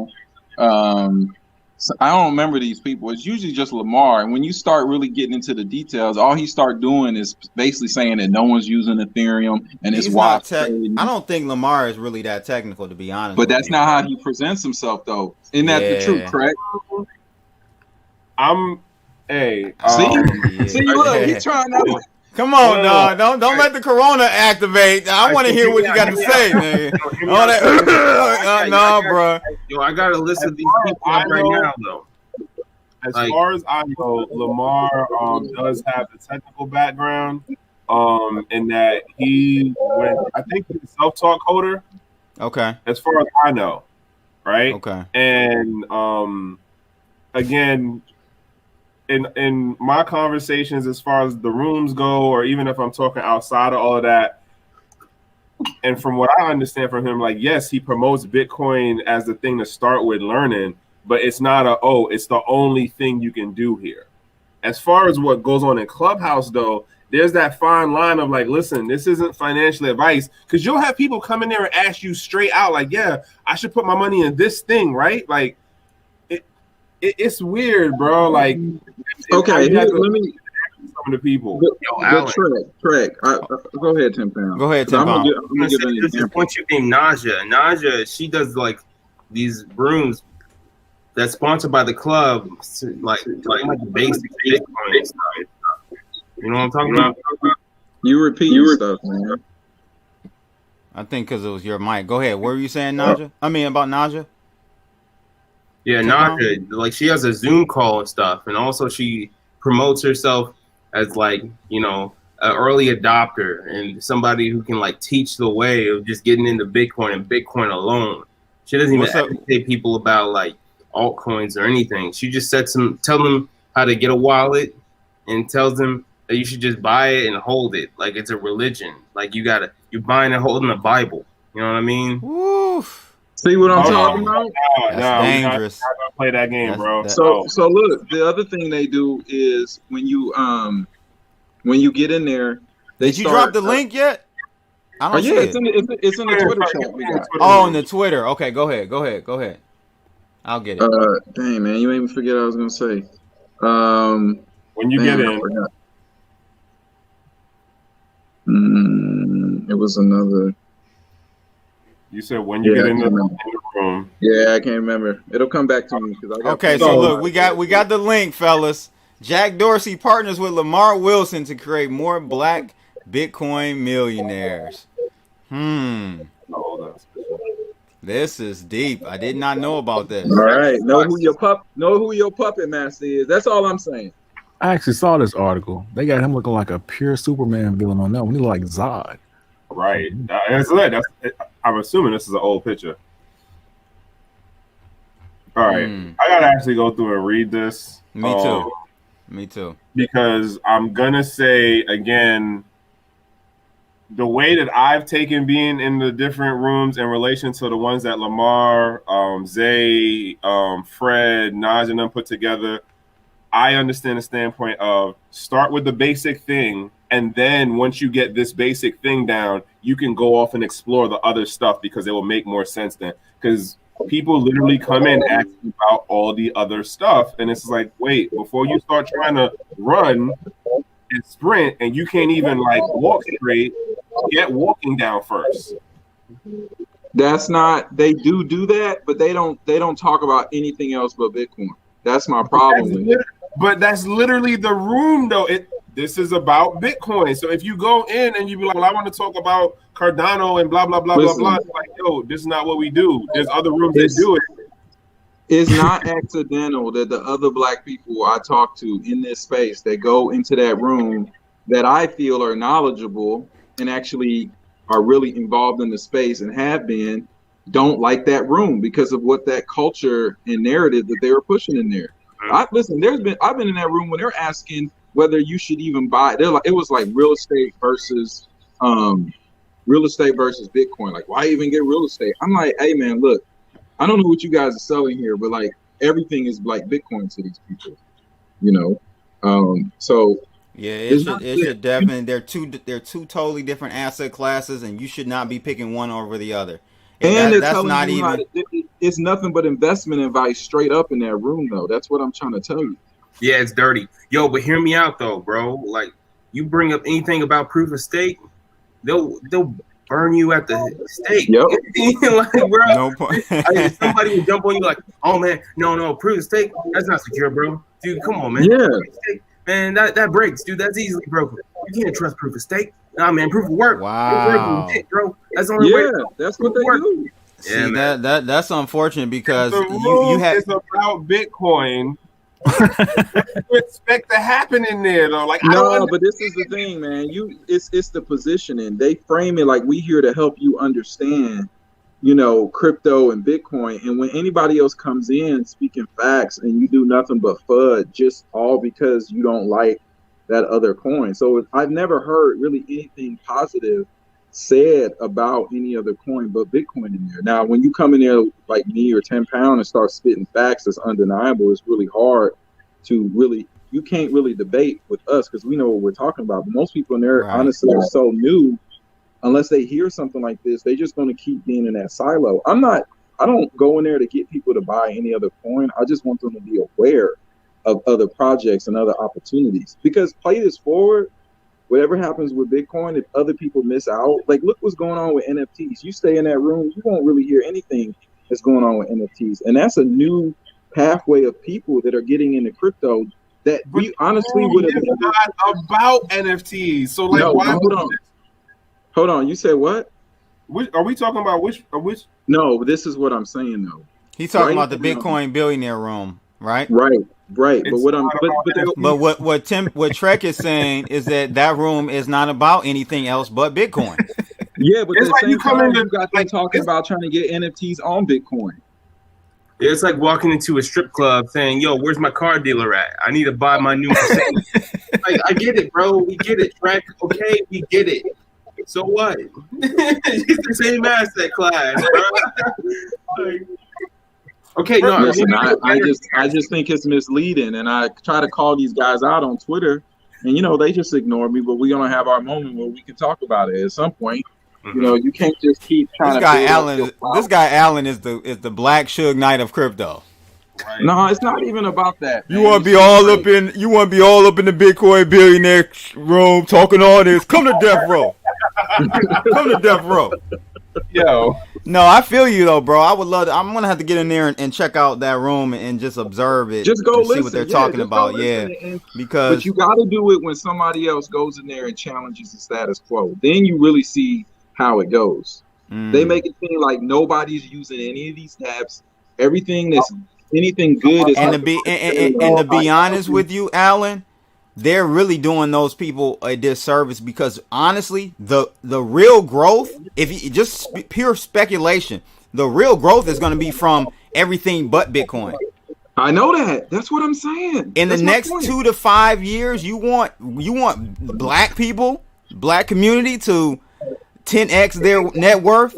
It ain't gonna be in Bitcoin. Hey, 100x their net worth. It ain't gonna be in Bitcoin. I agree with you. It's gonna be on everything else but Bitcoin. I agree. I'm trying to say that's my point. I agree. So you bringing people in, you expose them to this opportunity. It sounds like an Amway conference. We got this opportunity. They don't how us black folk, man. We got an affinity toward what do they call it? MLMs. We love those MLMs, boy. Yeah, we love those Okay, on my other point, and I don't know, maybe it's just because I'm in the room at different rooms at different points than you, Alan. And it might also been because I just got in, relatively speaking, compared to when you guys went in, which I think was last year. Yes, no? No, I've been in. Listen, I ain't even been on Clubhouse, but for like 2 months, maybe. Okay, not even 2 months. Yeah, that's what I'm saying. No, what I'm gonna say though is that, like, at least for some, again, it might just be when I'm on.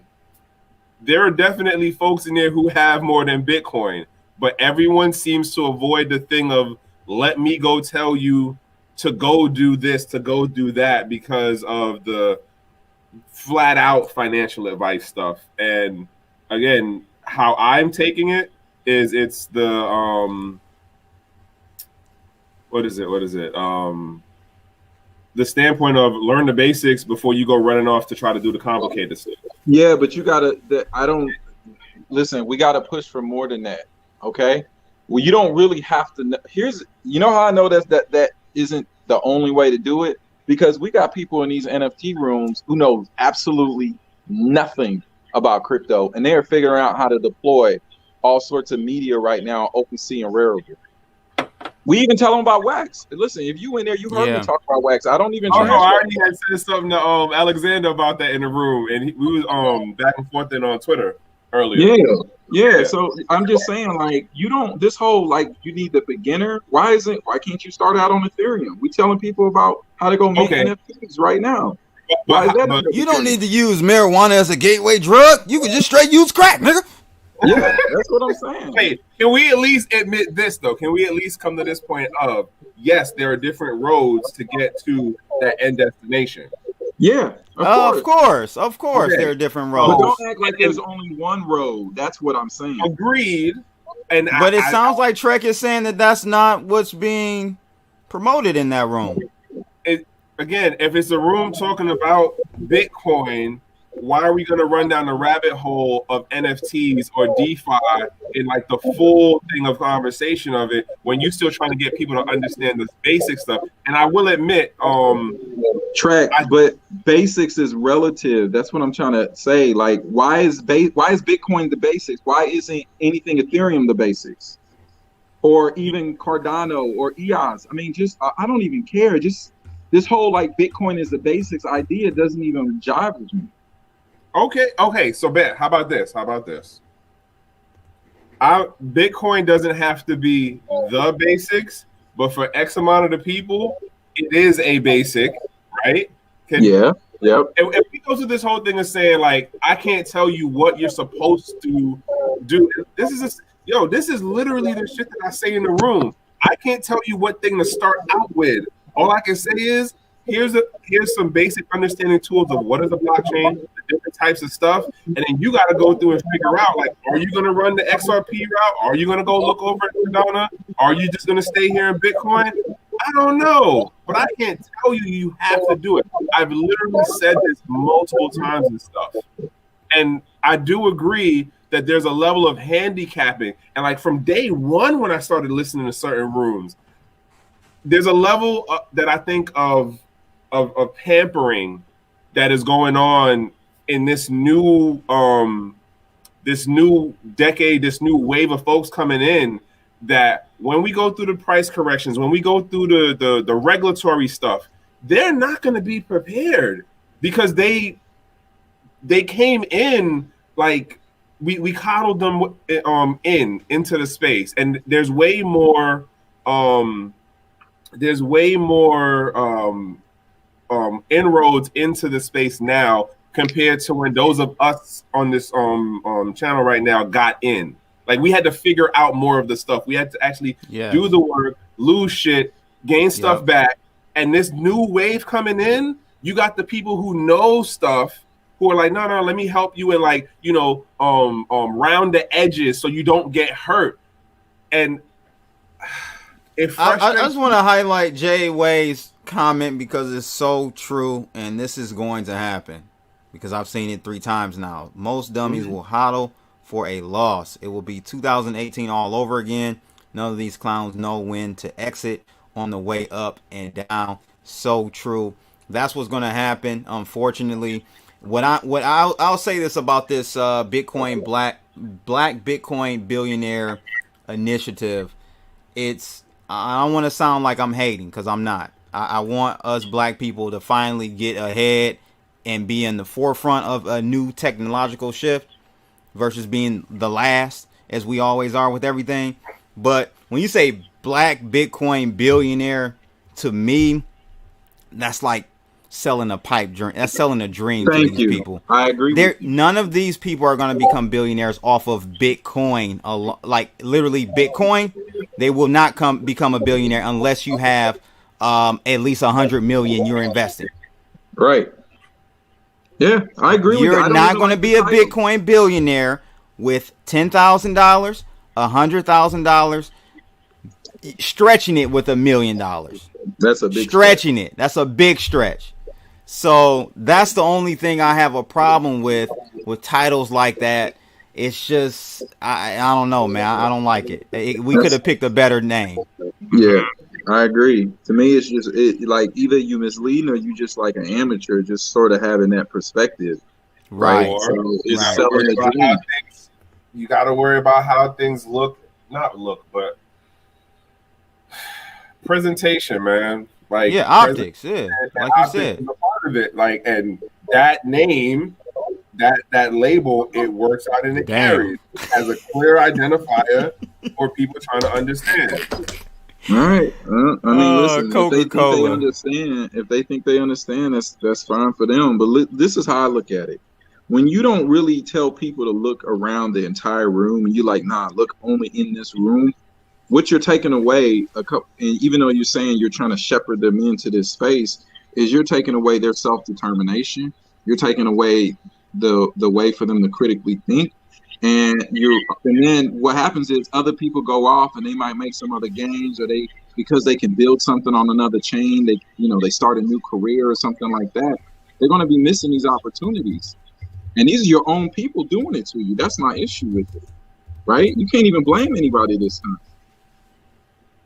It's your own people. Okay, so then get paid by Jack Dorsey. I'm just saying, those are the facts. Yeah. Fact is, Jack Dorsey is connected with Lamar and Zay.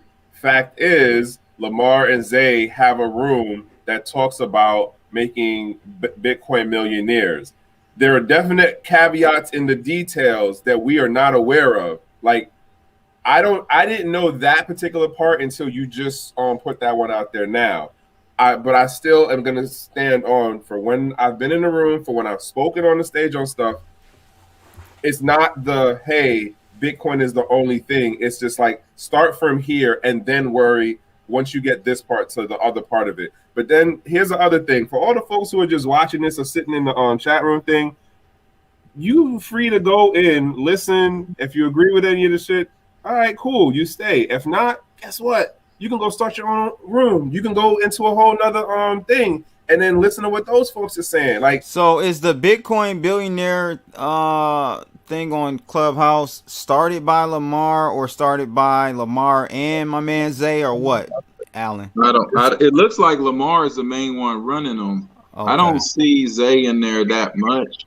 Zay has a lot of other stuff going on right now, but it's him and Zay, because they're apparently, which I only recently found out too, they have it now. They have the ability to deposit Bitcoin to people's cash apps.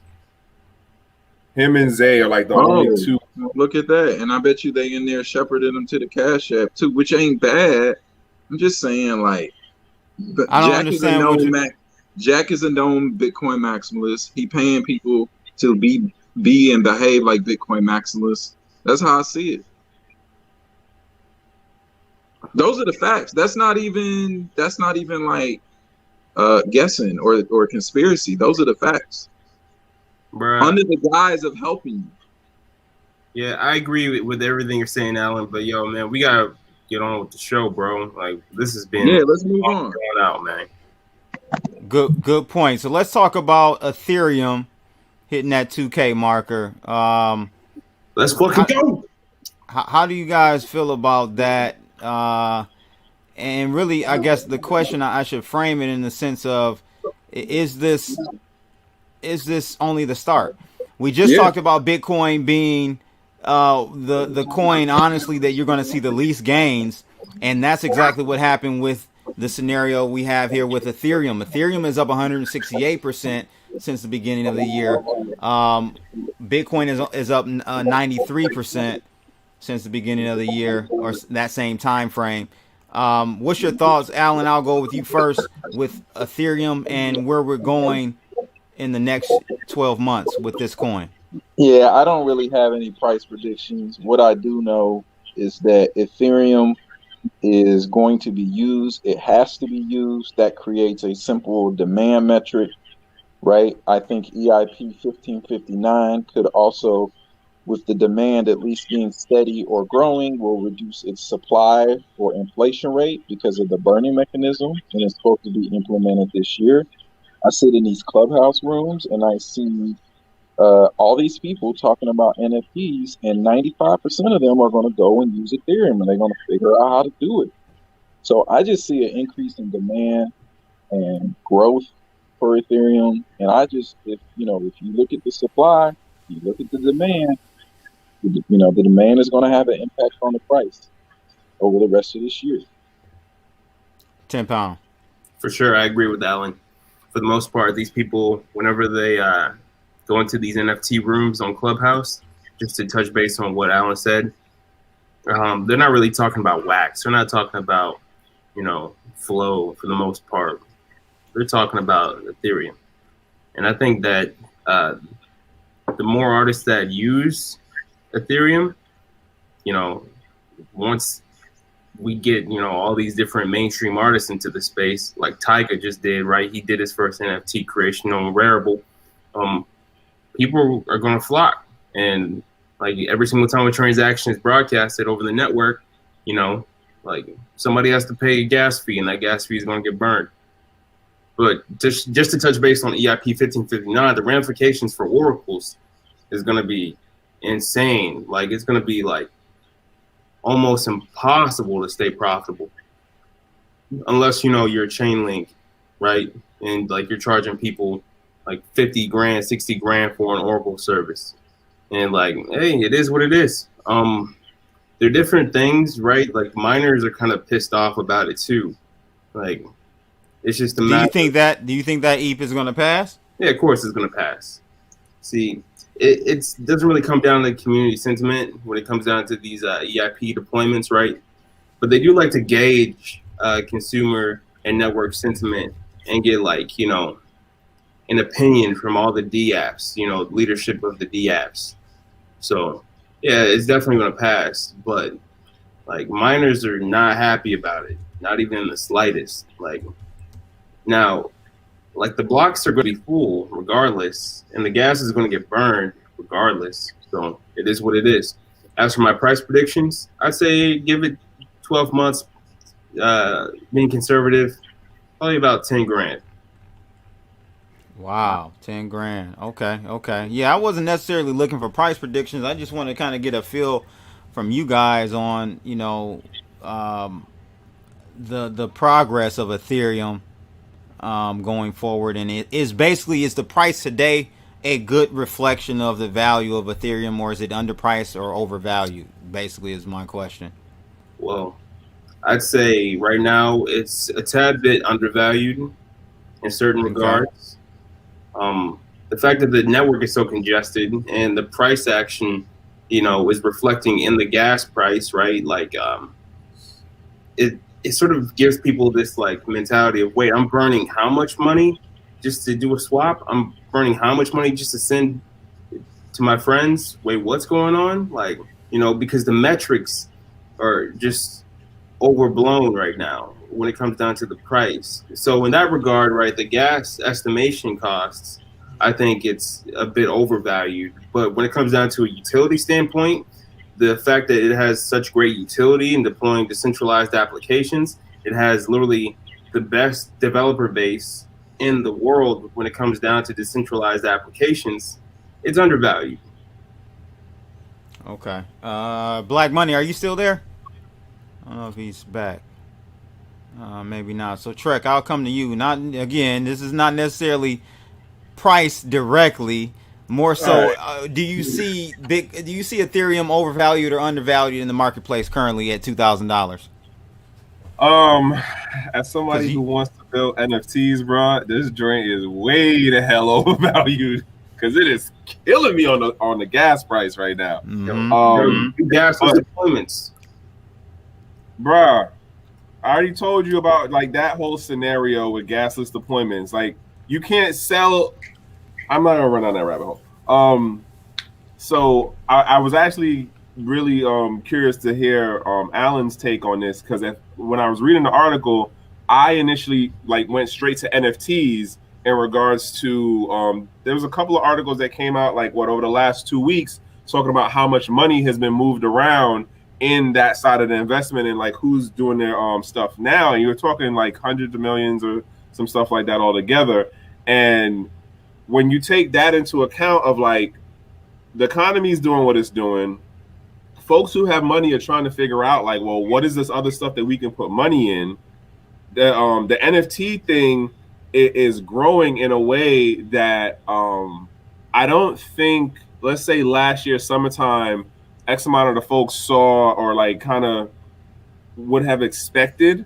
And I think what's going on with Clubhouse right now, because of the volume of people that you can talk to at one time, to be like, yeah, there's this NFT like Nifty right now, which is the Gemini twins. That's their platform, right? And then there's what, OpenSea and what is it? OpenSea, Rarible, Mintable, Wax, and all these other different platforms. Foundation as well. Right. So now here you have it that for the folks who aren't on Twitter, for the folks who aren't going through these YouTube channels and trying to find out like what's really going on with people giving actual breakdowns, you just sit in on a room 30 minutes, 40 minutes. Like this morning, I was in that one room with Alan, and you was in there before me, but I think I was in it for like 4 hours or something, bro. And I'm just listening to these people talk about all this different stuff going on with NFTs. X amount of it I knew, X amount of it I didn't. And it's like, okay, well, let me go try to figure out this thing. But I also notice where I'm going with this whole thing is that I think that the way that the price part is working out right now, NFTs is playing a part into it. The new folks kind of moving into the space right now who are like, in the dark trying to work their way around. But then you have the people who just have the money and are like, hey, regular economy is kind of crapping out right now. I need to find other things to put this money in. And I think that's part of why Gemini is working out the way it's working out. And there's one or two other platforms that I can't think of right now. When it comes to like that whole VC side, who's putting in the back end money, who's buying stuff that they don't even know, they don't even have a metric for. The same thing we was talking about last week. Like, how do you value this stuff in the NFT space? How do you value nostalgia? How do you value the beauty? How do you value the non-tangibles? And people are just throwing money at stuff because it's the new wave. Like, I really think that this is going to be another like 2016-17 situation with the ICOs, because there's so many different platforms popping up right now. And I don't want to be disrespectful to people who are artists who like spent years like honing on their craft, but that's also what's going in right now. Like this kid who sold, it was a banana and some other dumb thing in the image, and he sold it for like, I think it was near $1,000 or more, and that was last year. Bro, no, dude, right? Hear me out, bro. There's a fart that sold on Zora for 3 ETH. A what? A fart. Well, look, let me tell you guys something. If you really want to understand this space, okay, no judgment. And I'm not saying that fart was worth a damn. Okay, what I will tell you is this: go to my Twitter, go to that pin. There's a pinned tweet where I got a little flow chart, and I think that flow chart should help a lot of you guys understand the perspective. Let's not act like the art space is new. This art space has existed for hundreds of years. Okay, so this just takes you through the steps you have to understand. NFTs are not for everybody, right? But really, if you don't understand art, you're not gonna understand NFTs, right? Right. You see what I'm saying? So that's just like a simple flow chart. If you end up in a green area, then all right, then you can start looking into it. If not, then it's okay. It's not for you. Like, no one's telling you have to do this or value it. But some people do, because some people value art. Yeah, it's very hard to say a art piece is overvalued. That it's fully subjective.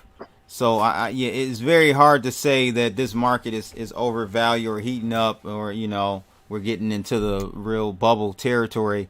But we do have to understand that the art world, they have their ebbs and flows as well, right? They have their cycles as well, for sure. where some of your great pieces don't sell like they used to. They may lose a little value or can't sell at all. But I like you said, I can't say that it's overvalued. So that's very hard to assess whether or not the NFT market is right insane now, right now. The floor, that means the cheapest crypto pump right now is 20 ETH. 20 ETH. The cheapest crypto pump you can buy right now is 20 ETH. And people are like, that's dumb. But it's the first NFT on Ethereum. So you can't replace that historically for where we're going to a digital space. You see what I'm saying? So yeah, I agree with that one. You got other millionaires and big name people buying these crypto punks. Well, there's 10,000 of them. So you can basically apply the narrative or parts of the narrative for Bitcoin over to crypto punks. That's what's happening. It's got a first mover narrative and it's got a scarcity narrative. I don't know why people like, you don't have to agree with it. But that's remember, I actually do remember this. Thanks for this one, Black Money, because I remember this artist, the banana with the banana in the tailpipe. That's what I'm calling it. Banana taped to a wall artist. He actually taped a real banana to the wall, and you basically you're buying the rights for him to put that on your wall wherever you want. It was something weird, but. Yeah, he sold it for $160,000, and that's exactly what Alan is talking about, ladies and gents. Like, this art world, there's no rhyme or reason necessarily. It's just what the market perceives as valuable by that particular artist. It can be a banana, it can be a fart. I guess it doesn't really matter, really, you know. So, and the money is flowing right now, definitely. Black Money, did you want to chime in on Ethereum 2000? Is it overvalued or undervalued in this particular spot? I'm an Ethereum fan. I believe it's undervalued and it still will go up. Okay. I'm not going to jump on one side and say Ethereum is better than Cardano or anything like that. I have bags of Ethereum, Cardano, Magic. No, wait. We can solidly say that Ethereum is better than Cardano today. That's your opinion. No. That's reality, bruh. See. Now you're stretching the oh my God! You're looking at different stages of a project, so you can't say that right now is. You can't compare the two because they're in two different time zones. It's silly. Right, but we can only go off of right now. Okay, right now Ethereum's better than Cardano. Could Cardano get better than Ethereum? Yeah, I believe it could. But right now, objectively, Ethereum to me is King Kong. And I don't care what the market cap say, it's better than Bitcoin because you can do more with it. I agree. I actually agree with you there. So let me see. I got one more article that's out of Be More that I thought of Trekk on this one. But before we get to that, I want to just say, like, I personally think that we're skipping a hidden gem when it comes to this DeFi and the wealth transfer and a lot of the activity transfer from Ethereum is really going to Binance chain. I missed the wave, the initial wave. I had a whole bunch of Binance at $8, $10, was telling people to buy it, not because of DeFi, just because I thought it would be something that would go up in value. It caught the DeFi NFT wave, and now the NFT wave has just really catapulted Binance to another level. I personally think Binance is the sleeping giant and will be one that's really going to continue to accelerate and catch up to Ethereum. What are your thoughts? Listen, I actually got to converse back and forth with CZ on Clubhouse. He had a Binance thing, and I got to ask him several questions about it. So I feel like he gave a very thorough answer. Basically, he was like, look, we don't really care that it's centralized right now, but our goal is to decentralize it, right? And he gave a lot of the same cases I did against Bitcoin, you know, which I agree with. I was like, hey, this is the same stuff I say against Bitcoin and even Ethereum, you know. So there's more than one way to skin a cat, you know. So if maybe that's the perspective they're going to take, like, hey, yeah, we're centralized. You can come over here and do stuff, and we're going to decentralize over time. The other thing I can tell you that was very clear is that this Binance Smart Chain is really just using Binance's name. Every way that CZ talked about it was like more of, this is going to sound worse than it really is, but it's just it's more like hearsay. Like they told me this, they told me that, you know.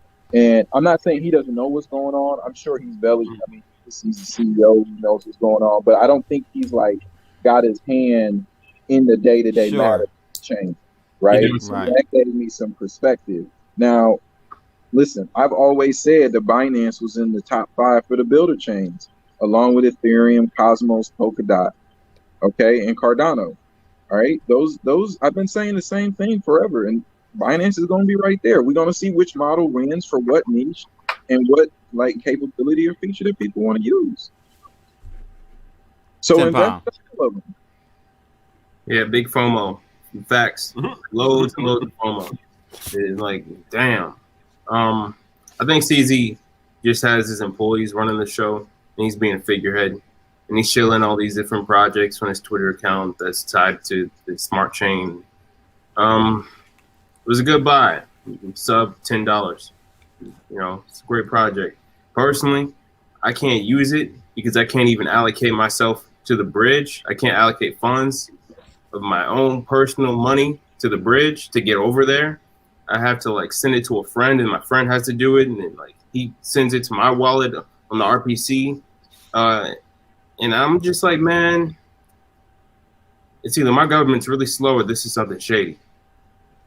Yes, I do mean slow as in like really, really stupid. Wow. Man. Black money. Your thoughts on Binance Chain? I actually love Binance Chain. I use it like the last 2 days I've been using it, going back and forth. These transactions are like 11 cents, 22 cents for a transaction. Coming from trading stuff on Uniswap, and you might get a transaction that's $85 and then going to 11 cents. It seems like heaven. Everybody I've seen, everybody who's talking to me is like, man, I can't believe these transactions are so cheap. I'm not going to the more sketchy ones. There are some rug pools over there. They got little rug pool icons beside them. I'm just sticking with like Pancake Swap and doing staking. That's about it. So what's going on with Binance Smart Chain is that they are basically executing the summer DeFi strategy right now on Binance Smart Chain and trying to extend it. And there's probably money to be made there just off of yield farming, especially with the lack of gas fees or real gas fees over there. What we're really going to have to see is what sort of ecosystem develops on there. And I explicitly asked CZ, like, hey, what's going on with these NFTs over there? Because you see what's going on with Ethereum and how people are like FOMOing into this and just really trying to start up businesses like creators and things. Now, honestly, the answer he gave me was not really satisfactory. It was like, yeah, and we'll try to get to that later.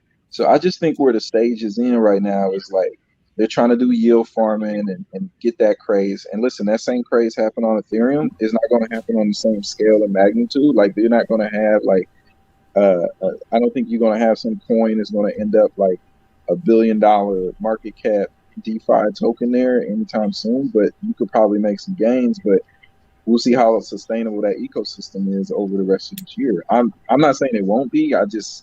We'll see. Yo, he's trying to push Wi-Fi. Oh my God! Hey, but listen, but hold on. You got to understand the way CZ thinks about this stuff. He's a businessman first, so he's like, look, I got this centralized exchange. I got all these other Binance products. Now I got a chain, and if I can just make myself a hub of this sort of this like multi-chain future, He's thinking about it right. He's like, Binance does not have to win. We just got to be a main player in the game. We got to play with Cardano. We got to play with Cosmos. We got to play with Polkadot. We got to play with Ethereum. And that's what he stated. He's talked about the bridges. Listen, if you're trying to make money, you trying to make gains, that's the kind of guy that you want leading it. It's one of those things where it's like you either want to be right or you want to make money. You know, this whole decentralized ethos of like purity and perfection, he may not be down with that in that way, you know? So just keep that in mind. Yeah, I feel you. But I mean, still, bro, he's, banking off of open source innovation for centralized fork. I agree. Listen, you either want to make money or you want to be right. Like, you don't get to do both. So what's right is he doesn't do that, but what he's making money. Okay. Yeah. Right. Very sensible. Right. Well, I guess that kind of sums up the crypto segment. We're 2 hour mark right now, fellas.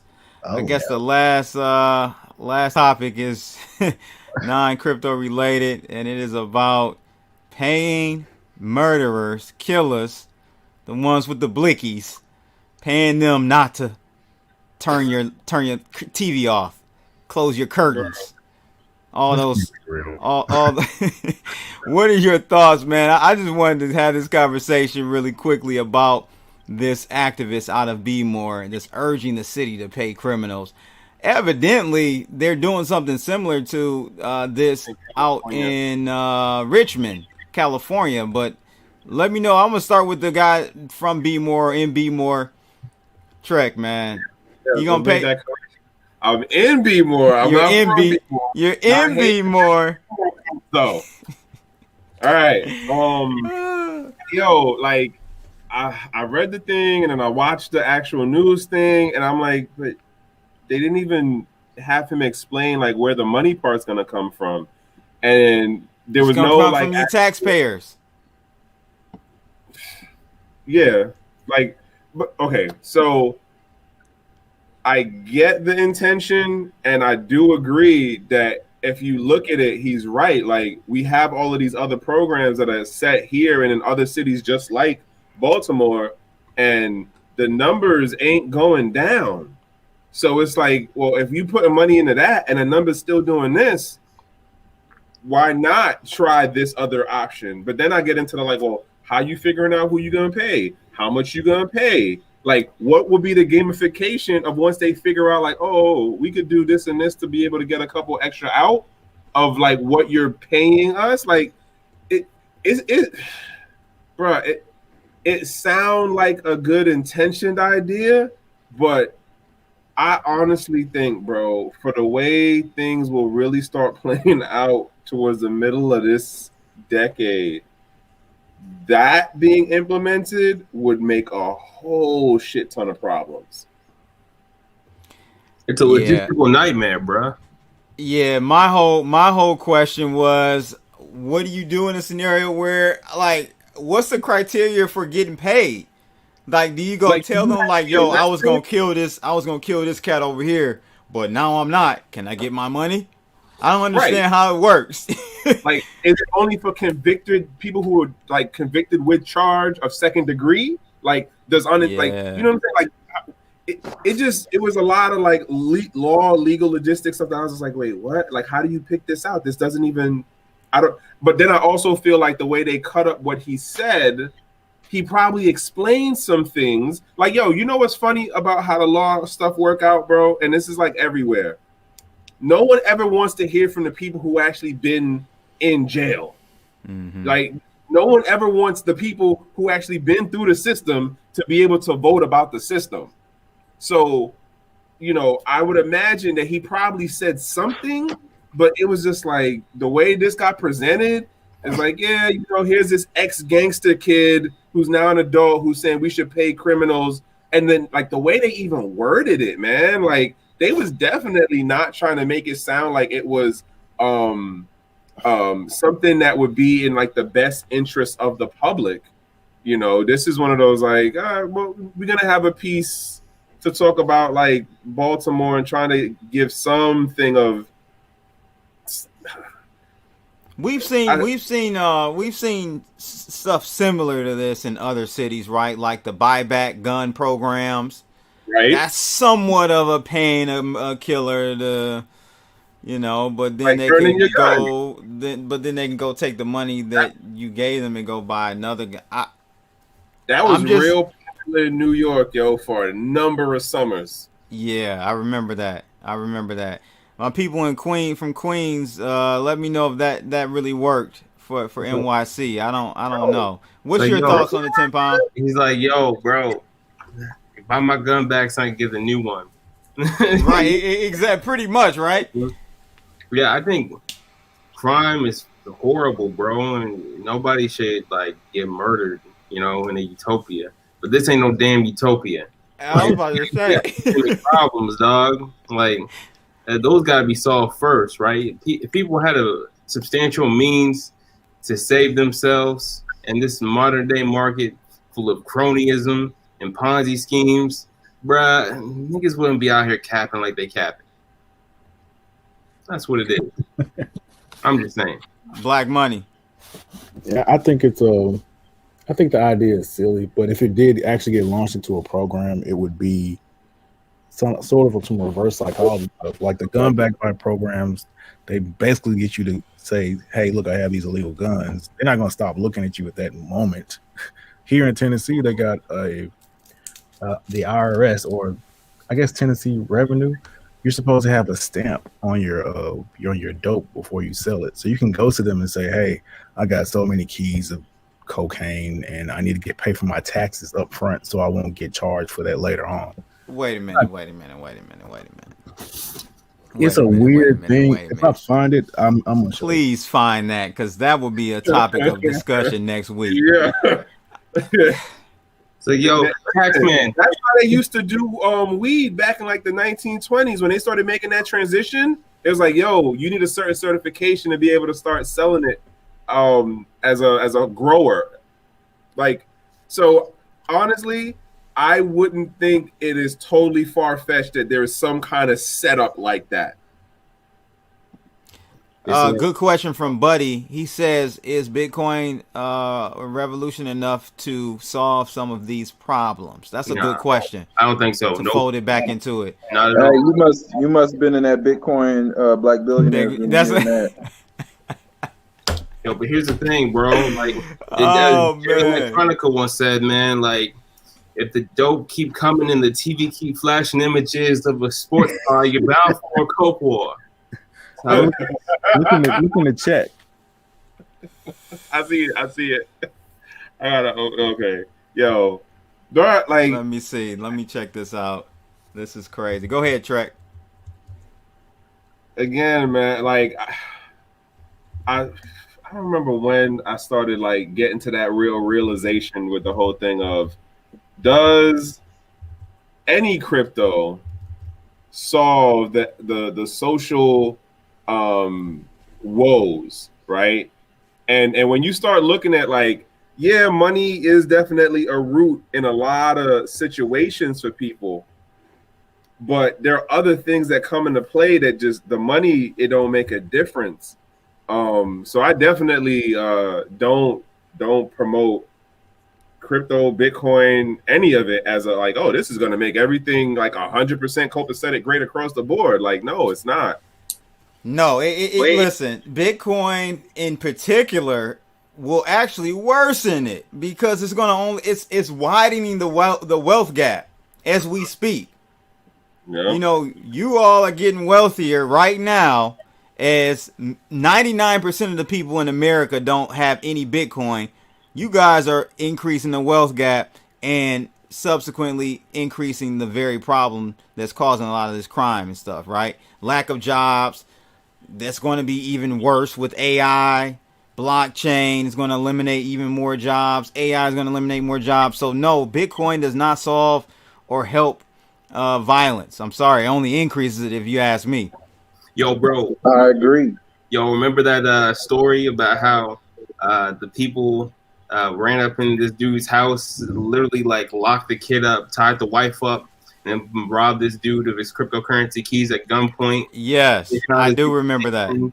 Yeah, from the ledger breach. Yep. Yeah, man. Like, yes, bro. No. I was saying it from last year. I said, watch this decade, and then what?